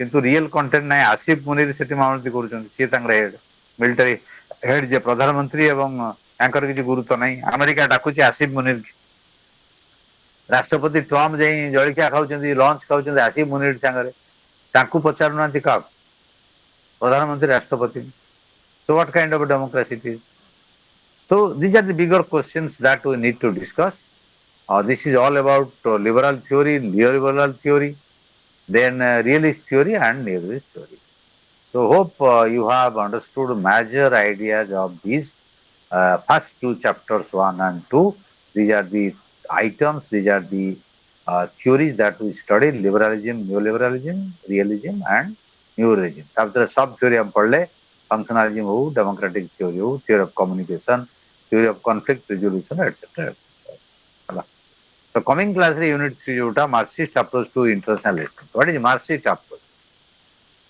class conflict ଏ କଥାରେ ଆସିବ ତାକୁ ମୁଁ ଭାବୁଛି ଆଜି ଆରମ୍ଭ କରିବା ନାହିଁ ନା ଆରମ୍ଭ କରିବା ହଁ ସରିବନି ଏଟା ପୁଣି ଆମର ଆଗ समरी कर दियंतु सर नेक्स्ट क्लास ରୁ କରିଦବା ସମରି ଲାଷ୍ଟ କରିବା ନା ନାଇଁ ସମରି ହେଲେ ହବନି ଏଟା ବହୁତ ଇମ୍ପୋର୍ଟାଣ୍ଟ ଅଛି theory of dependency development of underdevelopment learning the theory of imperialism ଏଇଟା ବହୁତ ଇମ୍ପୋର୍ଟାଣ୍ଟ କାରଣ ସେ କନସେପ୍ଟ ଗୁଡା କ୍ଲିୟର ନହେଲେ ସେ ପଢିବାର କିଛି ମାନେ ନାହିଁ so in the next class we can discuss do you have any questions କୁହ 5 ମିନିଟ କ୍ୱେଶ୍ଚିନ କୁହ then we can write. Sir, sir, globalization और globalism दिटा जाको same concept ना there is a difference. no there is a difference globalization is a process it's a political process it's an economic process it's a cultural process basically it's an economic policy LPG liberalization privatization globalization WTO IMF ଏମାନେ ଏଇ ନୀତିଟିକୁ ଗ୍ରହଣ କଲେ America England 80 ମସିହାରେ ଆମେ 90 ମସିହାରେ ଗ୍ରହଣ କଲେ କଣ ଗ୍ଲୋବାଲାଇଜେସନ ଅର୍ଥ ହେଲା ଅର୍ଥନୈତିକ ଭାବରେ ଯେତେ ସରକାରୀ କମ୍ପାନୀ ଅଛି ଆସ୍ତେ ଆସ୍ତେ ଘରୋଇକରଣ କରିବ। ମାର୍କେଟଟାକୁ ଓପନ କରିଦେବ, ବଡ଼ ବଡ଼ କମ୍ପାନୀ ମାନଙ୍କର ଦ୍ରବ୍ୟ ଏଠି ବିକ୍ରି ହେବ। ତମେ ପ୍ରୋଟେକ୍ସନ ଦେଇପାରିବନି ତମ ଲୋକାଲ ଇଣ୍ଡଷ୍ଟ୍ରିରୁ ତାକୁ ଉତ୍ପାଦନ କରିବ। ଏବଂ ଏଇଟା ଗୋଟେ ରାଷ୍ଟ୍ର ଭିତରେ ହବନି, ବିଶ୍ୱବ୍ୟାପୀ ଏଇଟା ହବ। That is globalisation. ତାର ଇଫେକ୍ଟ କ'ଣ? ଗ୍ଲୋବାଲ କଲଚରାଲ ଗ୍ଲୋବାଲ କଲଚର ବର୍ତ୍ତମାନ ଦେଖିବ ହୋଲ ୱାର୍ଲଡରେ ସମସ୍ତେ ଜିନ୍ ଆଉ ଟି ସାର୍ଟ ପିନ୍ଧୁଛନ୍ତି। ଏଇଟା ଗ୍ଲୋବାଲାଇଜେସନ ଯୋଗୁଁ ସମ୍ଭବ ହଉଛି। କାହିଁକିନା ଇଣ୍ଡଷ୍ଟ୍ରିଆଲାଇଜେସନରେ ଲୋକ ମୁଭମେଣ୍ଟ କରୁଛନ୍ତି, ଦୌଡୁଛନ୍ତି, ଗୋଟେ କମନ ଡ୍ରେସ୍ ହେଇଗଲାଣି। ସମସ୍ତେ ଫାଷ୍ଟ ଫୁଡ ଖାଉଛନ୍ତି, ଟାଇମ ନାହିଁ ଲୋକଙ୍କ ପାଖରେ ଘରେ ରୋଷେଇ କରି ଖାଇବା ପାଇଁ। ଏଭ୍ରିବଡି ଯାଉଛନ୍ତି। ଏବଂ ତା ସହିତ ଏଇ ଯୋଉ ବଡ ବଡ କମ୍ପାନୀ ମାନେ ମଲ୍ଟିନେସନାଲ କର୍ପୋରେସନ ସେମାନେ ୱାର୍ଲଡ ୱାଇଡ ଯୋଉଠି ଚିପ୍ ଲେବର ଅଛି ସେଠି ଯାଇକି ଉତ୍ପାଦନ କରୁଛନ୍ତି। ଟ୍ରମ୍ପ ଚିଲଉଛି ଆମେରିକାନ କମ୍ପାନୀ ମାନେ ଆମେରିକାକୁ ପଳେଇ ଆସ, କେହି ଆସିବେନି। କାରଣ ଆମେରିକାନ କମ୍ପାନୀ ମାନେ ଶସ୍ତା ଶ୍ରମିକ ଚାଇନାରେ ପାଉଛନ୍ତି, ବାଂଲାଦେଶରେ ପାଉଛନ୍ତି, ଭିଏତନାମରେ ପାଉଛନ୍ତି, ଇଣ୍ଡୋନେସିଆରେ ପାଉଛନ୍ତି, ଇଣ୍ଡିଆରେ ପାଉଛନ୍ତି। ଧର ଆପଲ ଯୋଉ ଆଇଫୋନ ସେଟା ଆସେମ୍ବଲ ହଉଛି ଇଣ୍ଡିଆରେ, ସେ ଯାଇକି ଆମେରିକାରେ ବିକ୍ରି ହଉଛି। ଏଠି କାଇଁ ଆସେମ୍ବଲ ହଉଛି? ଏଠି ମଜୁରୀ ଖର୍ଚ୍ଚ କମ ପଡୁଛି, ଘର ଭଡା କମ ପଡୁଛି, ଇଲେକ୍ଟ୍ରିକ କମ ପଡୁଛି। ତେଣୁ ମିନିମମ୍ ୱେଜଟା ହାୟର ନୁହଁ, ଗ୍ଲୋବାଲାଇଜେସନରେ ଲୋଅର। ତେଣୁ କମ ମଜୁରୀ ଆମେରିକାରେ ମଜୁରୀ ଯାଏ, ଇଣ୍ଡିଆରେ କମ। ବାଂଲାଦେଶରେ ବଡ ବଡ କମ୍ପାନୀ କପଡା ସିଲେଇ କରୁଛି, କାହିଁ କପଡା ସିଲେଇ କରୁଛି? ଏଠି ମଜୁରୀ କମ। So these are the features of globalization. Basically it's an economic process. ଗ୍ଲୋବାଲିଜିମ୍ ହଉଛି ଆଡଭୋକେଟ କରିବା ପ୍ରବକ୍ତା ଯୋଉମାନେ ଷ୍ଟ୍ରଙ୍ଗଲି କହୁଛନ୍ତି ଯେ ବିଶ୍ୱର ସବୁ ରାଷ୍ଟ୍ର ମିଳିତ ଭାବରେ ସହଯୋଗ କରିକି ଗ୍ଲୋବକୁ ଗୋଟିଏ ଭାବରେ ବିଚାର କରିକି ଦ୍ୱନ୍ଦ୍ୱ ଦୂର କରିକି କୋଅପରେସନ କରିବା ଦରକାର। That is globalism. Okay, any other question? Ask. Sir ଆଉ ଗୋଟେ ଯୋଉ ଥିଓରି ଅଫ କମ୍ୟୁନିକେସନରେ ଅଛି ସିକ୍ୟୁରିଟି କମ୍ୟୁନିଟିଜ। କହିଲି ପରା ସିକ୍ୟୁରିଟି କମ୍ୟୁନିଟିଜ। ଯୋଉମାନେ ସିକ୍ୟୁରିଟି କମ୍ୟୁନିଟି ମାନେ ଗୋଟେ କମ୍ୟୁନିଟି ତିଆରି କରିବେ ଯାହାର ସିକ୍ୟୁରିଟି କନସର୍ନ ହବ। କାର୍ଲ ଡଚର ହେଲା, ମୁଁ ସାଙ୍ଗେ ସାଙ୍ଗେ ଯୋଉଟା କନସେପ୍ଟଟା କରେଇଲି ତାକୁ ପଢ, ଆଉ ଥରେ ମତେ ପଚାରିବ। କାର୍ଲ ଡଚ୍ ଡିଭାଇଡ କରିଛନ୍ତି ସିକ୍ୟୁରିଟି କମ୍ୟୁନିଟି। ତା ଅର୍ଥ କମ୍ୟୁନିକେସନ ମାଧ୍ୟମରେ ତମ କମ୍ୟୁନିଟି ତିଆରି କରିବ। ସିକ୍ୟୁରିଟି ବେସିସରେ ଯୋଉ କମ୍ୟୁନିଟି ତିଆରି ହେଲା ଦ୍ୟାଟ ଇଜ ସିକ୍ୟୁରିଟି କମ୍ୟୁନିଟି। ହେଲା, ସାର୍ Any other ତାରି question? ଅଣ୍ଡରରେ ସେ ଯୋଉ ଆମାଲଗମେଟେଡ ଆଉ ପ୍ଲୁରାଲିଷ୍ଟ ତ? ହଁ ହଁ, ଆମାଲଗମେଟେଡ ଯୋଉଟା କହିଲେ ଏବେ। ଆଉ କଣ ରହିଲା? ଏଇଟା ଯେହେତୁ ୱାଇଣ୍ଡ ଅପ୍ କରିହବନି, ଏଇଟା ଇମ୍ପୋର୍ଟାଣ୍ଟ ଅଛି। Theory of dependencia, development of under development, theory of imperialism, ତାପରେ centre periphery debate, Immanuel Wallerstein, Samir Amin, Andre Gunder Frank. ଏଇଟା ଭେରି ଇମ୍ପୋର୍ଟାଣ୍ଟ କନସେପ୍ଟ ଗୁଡା କ୍ଲିୟର ହବା ଦରକାର। Okay okay, so I think it's already 40 or 45 Hyderabad. 39 sir, 40 ହବ। ମୋ ଘଡ଼ି ଏଠି ଦେଖଉଛି 41। ଓକେ, 2-3 ମିନିଟ୍ ଏପଟେ। ଆଉ କାହାର କ୍ୱେଶ୍ଚିନ୍? 40ରେ ଛାଡ଼ିଦେବା। सर जहाँ दीटा चैप्टर ଆଚ୍ଛା, सरला सर। ଦିଟା ଚାପ୍ଟର ସରିଗଲା। You do one thing, you take a screenshot. Okay, screenshot ସବୁ ପିଲାଙ୍କର ତ ନେଇ ହବନି।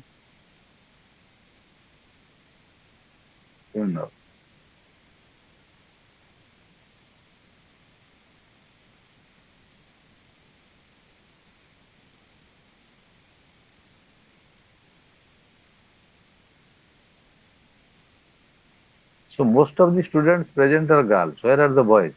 ଝିଅଙ୍କ ସଂଖ୍ୟା ବେଶୀ ଅଛି କଣ? झियो संख्या बेसी ଅଛି sir। ପୁଅମାନେ କୁଆଡେ ଗଲେ କି? ସେ ଆଡମିସନ କରୁନାହାନ୍ତି ନା କଣ? କ୍ଲାସ କରୁନାହାନ୍ତି ନା ପଢୁନାହାନ୍ତି? ଝିଅମାନେ ଭଲ ପଢୁଛନ୍ତି, ଅଧିକ ପଢୁଛନ୍ତି, ପୁଅମାନେ ପଢୁନାହାନ୍ତି। Anyway just in a lighter vein I told, ସବୁ ପଢୁଛନ୍ତି, ସବୁ ପଢିବା ଉଚିତ, ଭଲ ପଢିବା ଉଚିତ। सर किसी एडिशनल रिसोर्स फॉलो करियो ना, बस वही देखिके आस्ते हो। होल इंडिया रे ये मटेरियल होची, IGNOU material is the best for your understanding. Additional material follow कले अधिकंतु न दोषाय, but if you have time and interest they can follow additional material, कुछ असुविधा नहीं। किंतु इटा बहुत सफिशिएंट मु भाबुची। जो डाउट हो पचारियो, जो पॉइंट रे एडिशनल मटेरियल दरकार पड़ियो सेठी हो हला। So do you have my number? You create a WhatsApp group, there you can share the screenshot and other information till the end of the class. Okay, ଗୋଟେ group କରିକି ମତେ add କରିଦବ ହେଲା। କରିଛ ଗ୍ରୁପ ସାର୍ କରିଛ? ଆପଣଙ୍କ କଥା ଶୁଭୁନି? सर आपको contact number WhatsApp number, contact number आज्ञा 89174 लिखुछ आज्ञा सर 89174 91074 910 ହେଲା 89174 91074 okay okay thank you tomorrow Thank you, sir.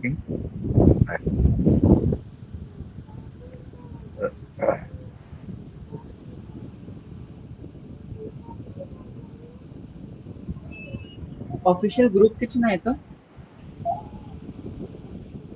Sir कहले कि सर को नंबर नहीं कि समस्त ग्रुप रे ऐड कर देना सर जहाँ जान नथिबे जे स्क्रीनशॉट की आउ कोन पठेबे बट हमरो ऑफिशियल ଟିକେ ସାର୍ ମୁଁ କହିବାରେ ଆମେ ଯେତିକି ପିଲା ଜଏନ୍ କରୁଛେ ଆମେ ଗୋଟେ ଗ୍ରୁପ କରନ୍ତେ କାରଣ ଯୋଉଟା ଅଫିସିଆଲି ଗ୍ରୁପ ହେଇଛି ସେଥିରେ ଆଡମିନ୍ ମୋଡ ରେ ଅଛି ସେମାନେ କଣ୍ଟ୍ରୋଲ କରିବେ ଆମେ ପର୍ସନାଲି ଗୋଟେ ଗ୍ରୁପ କଲେ ଆମେ ଯେତିକି କ୍ଲାସ ଜଏନ୍ କରୁଛେ ୱିଥ୍ ସାର୍ ମାନଙ୍କୁ ରଖନ୍ତେ କିଛି ଡାଉଟ୍ ହେଲା କିଛି କ୍ଲାସ ଏକ୍ସାମ ରିଲେଟେଡ୍ କି ଆସାଇନମେଣ୍ଟ ରିଲେଟେଡ୍ ଡିସ୍କସନ କରିପାରନ୍ତେ ତ ନମ୍ବର ଯଦି ସମସ୍ତେ ଜଣେଇକି ବେଟର ହୁଅନ୍ତା ना हाँ आमे एबे ସେଇଟା ବେଟର ହବ କାରଣ ग्रुप रे ଅଛି ସମସ୍ତେ ନମ୍ବର ଏଠି ମେସେଜ ରେ ଟାଇପିଂ କରିଦେଲେ ଜଣେ ଗ୍ରୁପ ଖୋଲିଦେଲେ କିଛି ପ୍ରୋବ୍ଲେମ ହବନି ହଁ ସମସ୍ତେ ହଁ ତେଣୁ ସମସ୍ତେ ନମ୍ବର ଗୋଟେ କରାହେଇଛି ସେଇଥିରେ ଆଡ ହେଇଯାଅ ସବୁ କୋଉଟା ହେଇଛି ଆମ ଟିକେ ପାଖକୁ ତ କିଛି ଆସିନି ତେଣୁ ଫାର୍ଷ୍ଟ ଡେ ଆମେ ଯୋଉ ଯେବେ କ୍ଲାସ କଲେ ନା ସେବେ ହେଇଥିଲା ଗୋଟେ ଗ୍ରୁପ ତ ସେଇ ଗ୍ରୁପରେ ତମେ ମାନେ ସବୁ ଆଡ ହେଇଯାଅ ହଁ ସେଇ ଯିଏ ଗ୍ରୁପ ଆଡମିନ ଅଛନ୍ତି ସିଏ କରନ୍ତୁ ଆମକୁ ହଁ ଆମେ ମେସେଜ ଏଇଠି ହଁ କରୁ ଟିକେ ଆଡମିନ୍ ଯିଏ ଅଛନ୍ତି ନମ୍ବର ଗୁଡା ଆଡ କରିଦିଅନ୍ତୁ ଆମେ ମେସେଜ କରୁଛୁ ତ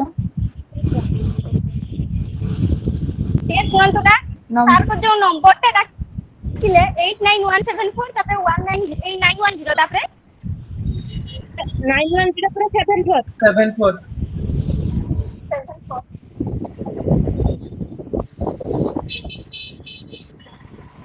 ଯିଏ ଯିଏ ନମ୍ବର ଦଉଛନ୍ତି ଟିକେ ସ୍କ୍ରିନଶଟ ରଖି ଦିଅନ୍ତୁ ତାକୁ ଟିକେ ଆଡ କରିଦେବେ ଯିଏ ଅଛନ୍ତି ଆଡମିନ୍ ଯିଏ ଗ୍ରୁପ କରୁଛନ୍ତି ରଖି ଦିଅନ୍ତୁ ଟିକେ हो रखि दउछि ମେସେଜ ରେ ସବୁ ନମ୍ବର ଗୁଡା ଯାଉଛି ତ ଟିକେ ସ୍କ୍ରିନଶଟ ରଖି ଦେଇଥାନ୍ତୁ କଲଟା ଚାଲିଛି ଯେ ବୋର୍ଡ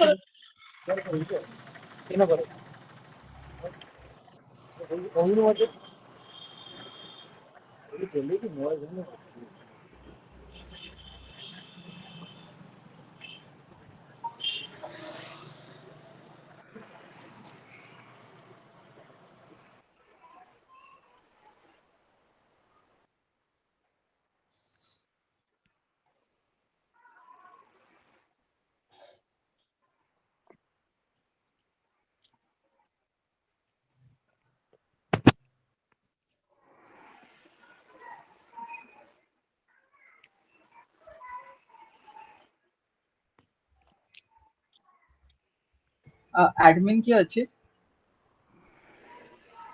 एडमिन कथा मु जानिनी मु भाबु जोडे नुवा ग्रुप खोल देबा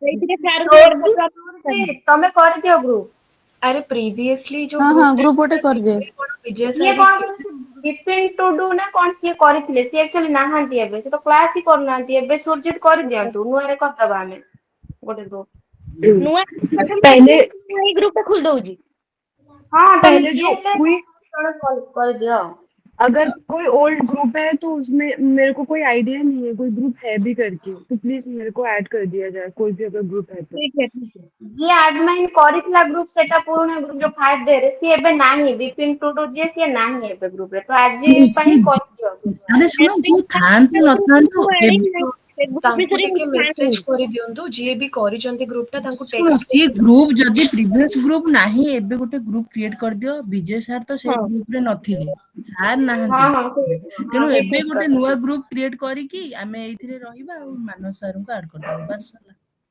ନନ୍ଦିନୀ କରିବ ମାନସରେ କହୁଥିଲେ ବିଜୟ ସାର୍ ସମସ୍ତଙ୍କୁ ଆଡ କରିଦିଅନ୍ତୁ ଆମକୁ ଭଲ ସୁବିଧା ହବ ଆଗକୁ ଯାହାବି ଅଛି ଆଗକୁ ପ୍ରୋଜେକ୍ଟ ସେକେଣ୍ଡ ଇୟର କୁ ଇଜି ହବ ଡିସ୍କସନ କରି କରିବା ପାଇଁ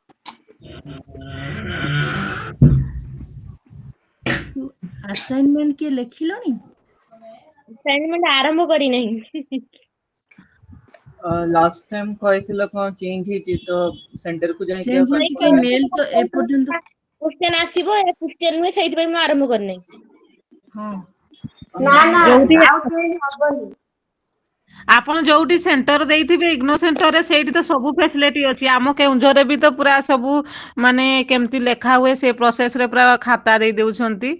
हमर centre eighty FM college Baleshwar. ଆଚ୍ଛା ଆପଣ ସେଣ୍ଟରକୁ ଯାଇକି ପଚାରନ୍ତୁ ଆପଣଙ୍କର ଇଗ୍ନୋ ସେଣ୍ଟରରେ।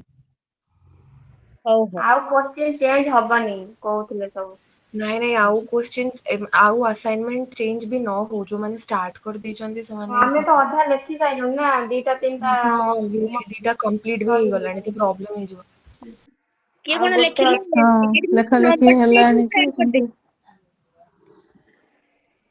ହଉ ଶୁଣ ଏଇଟା ରେକର୍ଡିଂ ହଉଛି RCA ରେ ଆମେ ରଖିବା ହେଲା।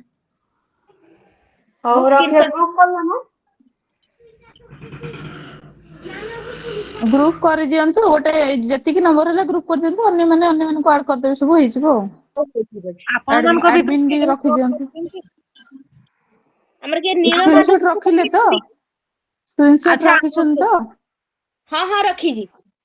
ଆଉ ହଉ ଆପଣ ହଉ ତିଆରି ଠିକ। ଦିଅନ୍ତୁ। ହଁ ଗ୍रुप ଟା ଖୋଲିଦେମି ଏବେ ସାଙ୍ଗେ ସାଙ୍ଗେ। ହଁ ଖୋଲି ଦିଅନ୍ତୁ ମୋରଟା ଯାଇଛି କି ନା ଟିକେ ଚେକ୍ କଲେ ନା ଘରଟା। ସାଙ୍ଗେ ସାଙ୍ଗେ ଖୋଲିଲେ ଲିଙ୍କ ଟା ଦେଇଦେଲେ ଆମେ ଜଏନ ହେଇଯିବୁ। ଏବେ ଆଉ ସାଙ୍ଗେ କେମିତି ହବ ଗୋଟେ ଗୋଟେ ନମ୍ବର ଫଟୋ କାଢି ଗୋଟେ ଗୋଟେ ସେଭ୍ କରି କରତେ ହବ ନା। ଆଚ୍ଛା ତମେ ସବୁ ସ୍କ୍ରିନଶଟ ଆପଣ ନେଇଯାଇଛ? ଯେତିକି ପାରିବେ ଆଜି କରନ୍ତୁ ଆଉ ବାକି ତ କାଲି କ୍ଲାସରେ ଯୋଉମାନଙ୍କ ନମ୍ବର ରହିଯାଇଥିବ କାଲି କ୍ଲାସରେ ଆଉ କିଛି ପିଲା କହିଦେଲେ ଏମିତି ହେଇକି 3-4 ଦିନ ଭିତରେ ହେଇଯିବ ଯେତିକି ପିଲା କ୍ଲାସ କରୁଥିବେ ତାଙ୍କର ଗୋଟେ ହେଇଯିବ ଆଉ। ନା ସିଏ ଆଜି ଯେତିକି ଗ୍ରୁପ ଅଛି ମେସେଜରେ ସୁରଜିତ କହୁଛନ୍ତି କି ସେ କରୁଛନ୍ତି ବୋଲି। ତ ମେ ବି ଆମେ ଟିକେ ୱେଟ୍ କରିଗଲେ ବି ହବ ସେ ଗୋଟେ ଗୋଟେ କରିକି ସମସ୍ତଙ୍କୁ ମେ ବି ଆଡ କରୁଛନ୍ତି। ତ ଆମେ ଟିକେ ପେସେନ୍ସ ସହିତ ଯଦି ୱେଟ୍ କରିଯିବା ତାହେଲେ ସମସ୍ତଙ୍କୁ ସେ ମେ ବି ଆଡ କରିଦେବ ବିକଜ କଲ ରୁ ଲେଫ୍ଟ ହେଇଗଲା ପରେ ମେ ବି ପ୍ରୋବ୍ଲେମାଟିକ ହବ ଆଇ ଫିଲ୍ ଲାଇକ୍।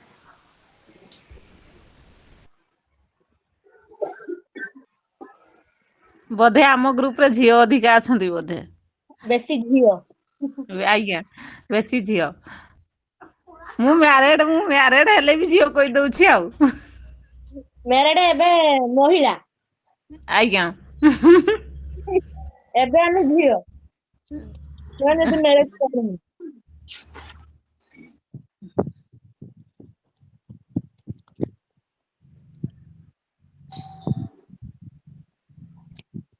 ଆଉ କାହାର ନମ୍ବର ରହିଲେ ଟିକେ ସେଣ୍ଡ କରିଦେବ ମୁଁ ଗ୍ରୁପରେ ଆଡ କରିଦେବି। ମୋ ନମ୍ବର ଟା କଲେ କି ଦେଖିଲେ ନଳିନୀ ପାତ୍ର। ଆଉଥରେ କରିଦିଅ। ଆଚ୍ଛା। ଏଠି ଯେହେତୁ ରେକର୍ଡିଂ ହଉଛି ମୁଁ ବି କିଛି ସ୍କ୍ରିନ୍ ରେକର୍ଡିଂ କରିବାର ନାହିଁ ହଉନାହିଁ ମୋର। ଆଚ୍ଛା।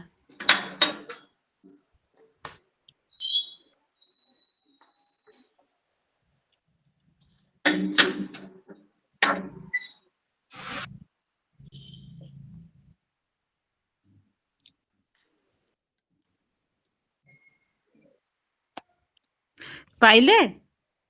ହଁ ହଁ ହଁ ଆସିଲା। ଆଚ୍ଛା ନଳିନୀ ପ୍ରିୟଙ୍କା ସହ ଯାଇଛି କି ଗୋଟେ ନମ୍ବର ନା ଲେଖିଛି। ପରମିତା ପ୍ରିୟଦର୍ଶିନୀ। ପ୍ରିୟଙ୍କା ସାହୁ ନମ୍ବର ଟା ମିଳିଲା। ସେଇ ନମ୍ବରଟା ଆଡ କରିଦିଅନ୍ତୁ। ହଉ ହଉ ଠିକ ଅଛି। ମୋ ଟିକେ ମନେ କରିଦେବେ କାହିଁକି ନା ମୁଁ ପ୍ରାଇଭେଟ ହଁ ଟିଚର ନିହାତି ଅଛି ତ। ନିହାତି। ପ୍ରାଇଭେଟ ଟିଚର ଅଛି ଯେହେତୁ ମୁଁ କିଛି ଜାଣିପାରେନି ମୋ କାମରେ ଲାଗିଥାଏ। ଆଣ୍ଡ ଗ୍ରୁପ ର ଯିଏ ଆଡମିନ୍ ଅଛନ୍ତି ଆଉ 2-3 ଜଣଙ୍କୁ ଏକ୍ସଟ୍ରାରେ ଆଡମିନ୍ କରେଇ ଦେଇଥାନ୍ତୁ। ଯଦି ଗୋଟେ ଆଡମିନ ସାଇଡ ରୁ କିଛି ପ୍ରୋବ୍ଲେମ ହୁଏ ବାକି ମାନେ କୋପରେଟ କରିକି ଆଡ କରିବା କି କାହାକୁ କିଛି କହିବା କରିଦେବା ଆରାମସେ। ହଉ ହଉ ଠିକ ଅଛି। କରିଦିଅନ୍ତୁ ଆଡମିନ ଜଣେ ଦି ଜଣ। ଗୋଟେ ସେକେଣ୍ଡ ରହିଯାଅ ନା ଭଉଣୀ ମାନେ ଗୋଟେ ସେକେଣ୍ଡ ରହିଯାଅ ଗୋଟେ ସେକେଣ୍ଡ ଲାଗିବ।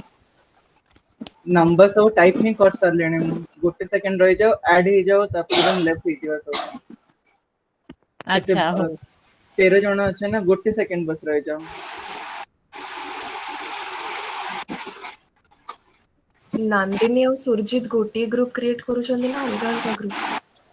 ନା ନା ସୂର୍ଯ୍ୟ ଯୋଉ ତାଙ୍କର କରିବେ ମୁଁ କାଇଁ ଖାଲିଟାରେ ଗ୍ରୁପ କ୍ରିଏଟ କରିବି। ସେଇଟା କନଫର୍ମ କରିଦିଅନ୍ତୁ ଯଦି ସୁରଜିତ କରୁଛନ୍ତି ତାହେଲେ ସିଏ ଆଡ କରିଦେବେ ନହେଲେ ଆପଣ ଆଡ କରିବେ। ମୁଁ ଟାଇପ କରୁଛି ନମ୍ବର ଗୋଟେ ସେକେଣ୍ଡ ଦିଅ ବସ୍।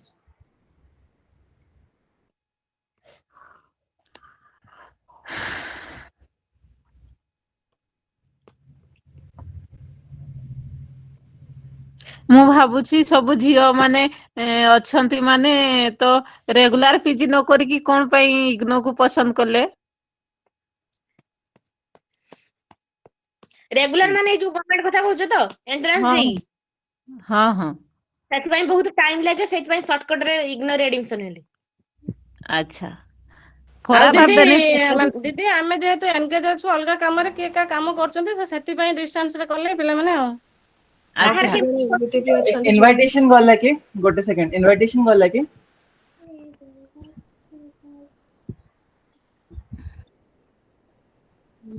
ପଚାରୁଛି ବୋଲି ଖରାପ ଭାବୁଛନ୍ତି ନା କଣ?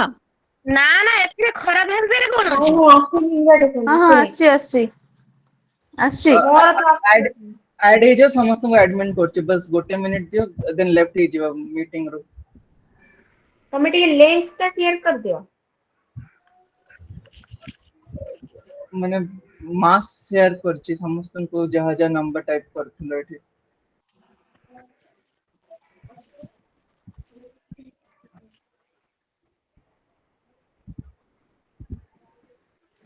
ମୋ ନମ୍ବର ଟା ଟିକେ add କରିଦିଅ ମୁଁ ଏବେ ପଠେଇଲି। Okay, okay. Thank you, Surjit, and thank you, Nandini.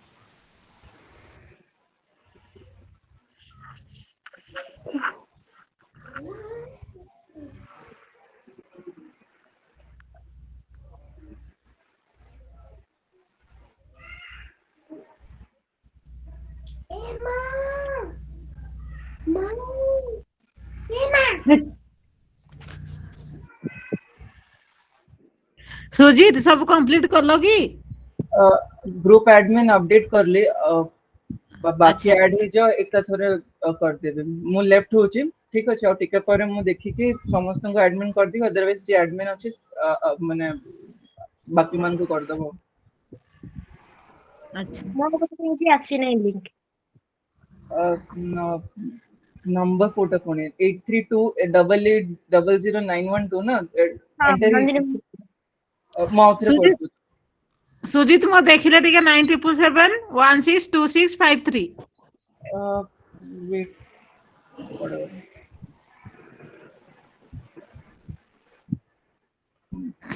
Okay थिबा जदी आउथरे कोन 9 9777 162653। ଆଜ୍ଞା ଆଜ୍ଞା ଯୋଉମାନେ ଆଡ ହେଇଗଲେଣି ନହେଲେ ଅନ୍ୟମାନଙ୍କର କରିଦିଅନ୍ତୁ।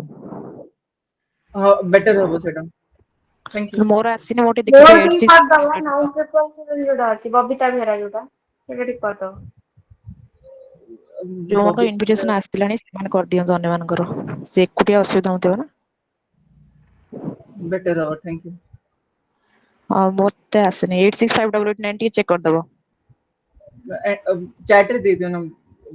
ହଁ 865888 39269।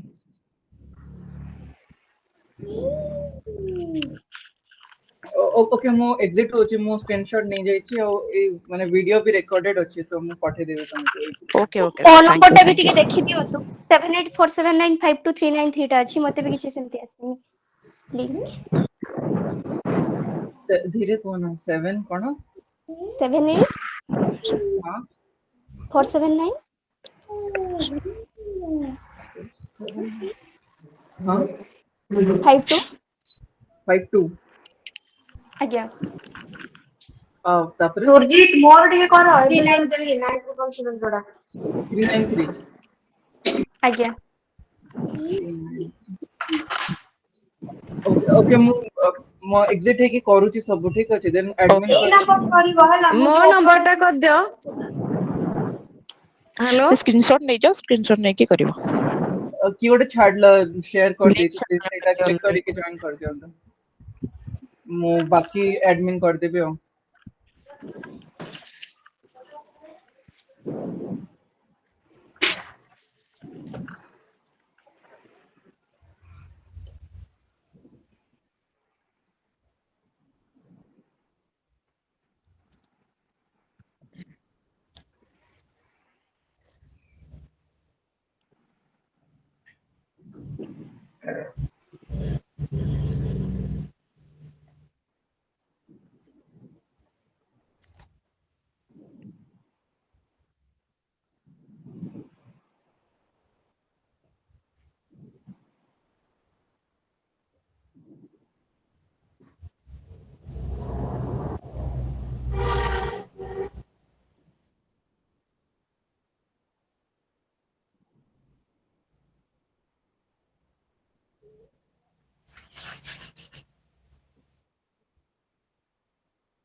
କେନ୍ଟା ଚଲଉଛି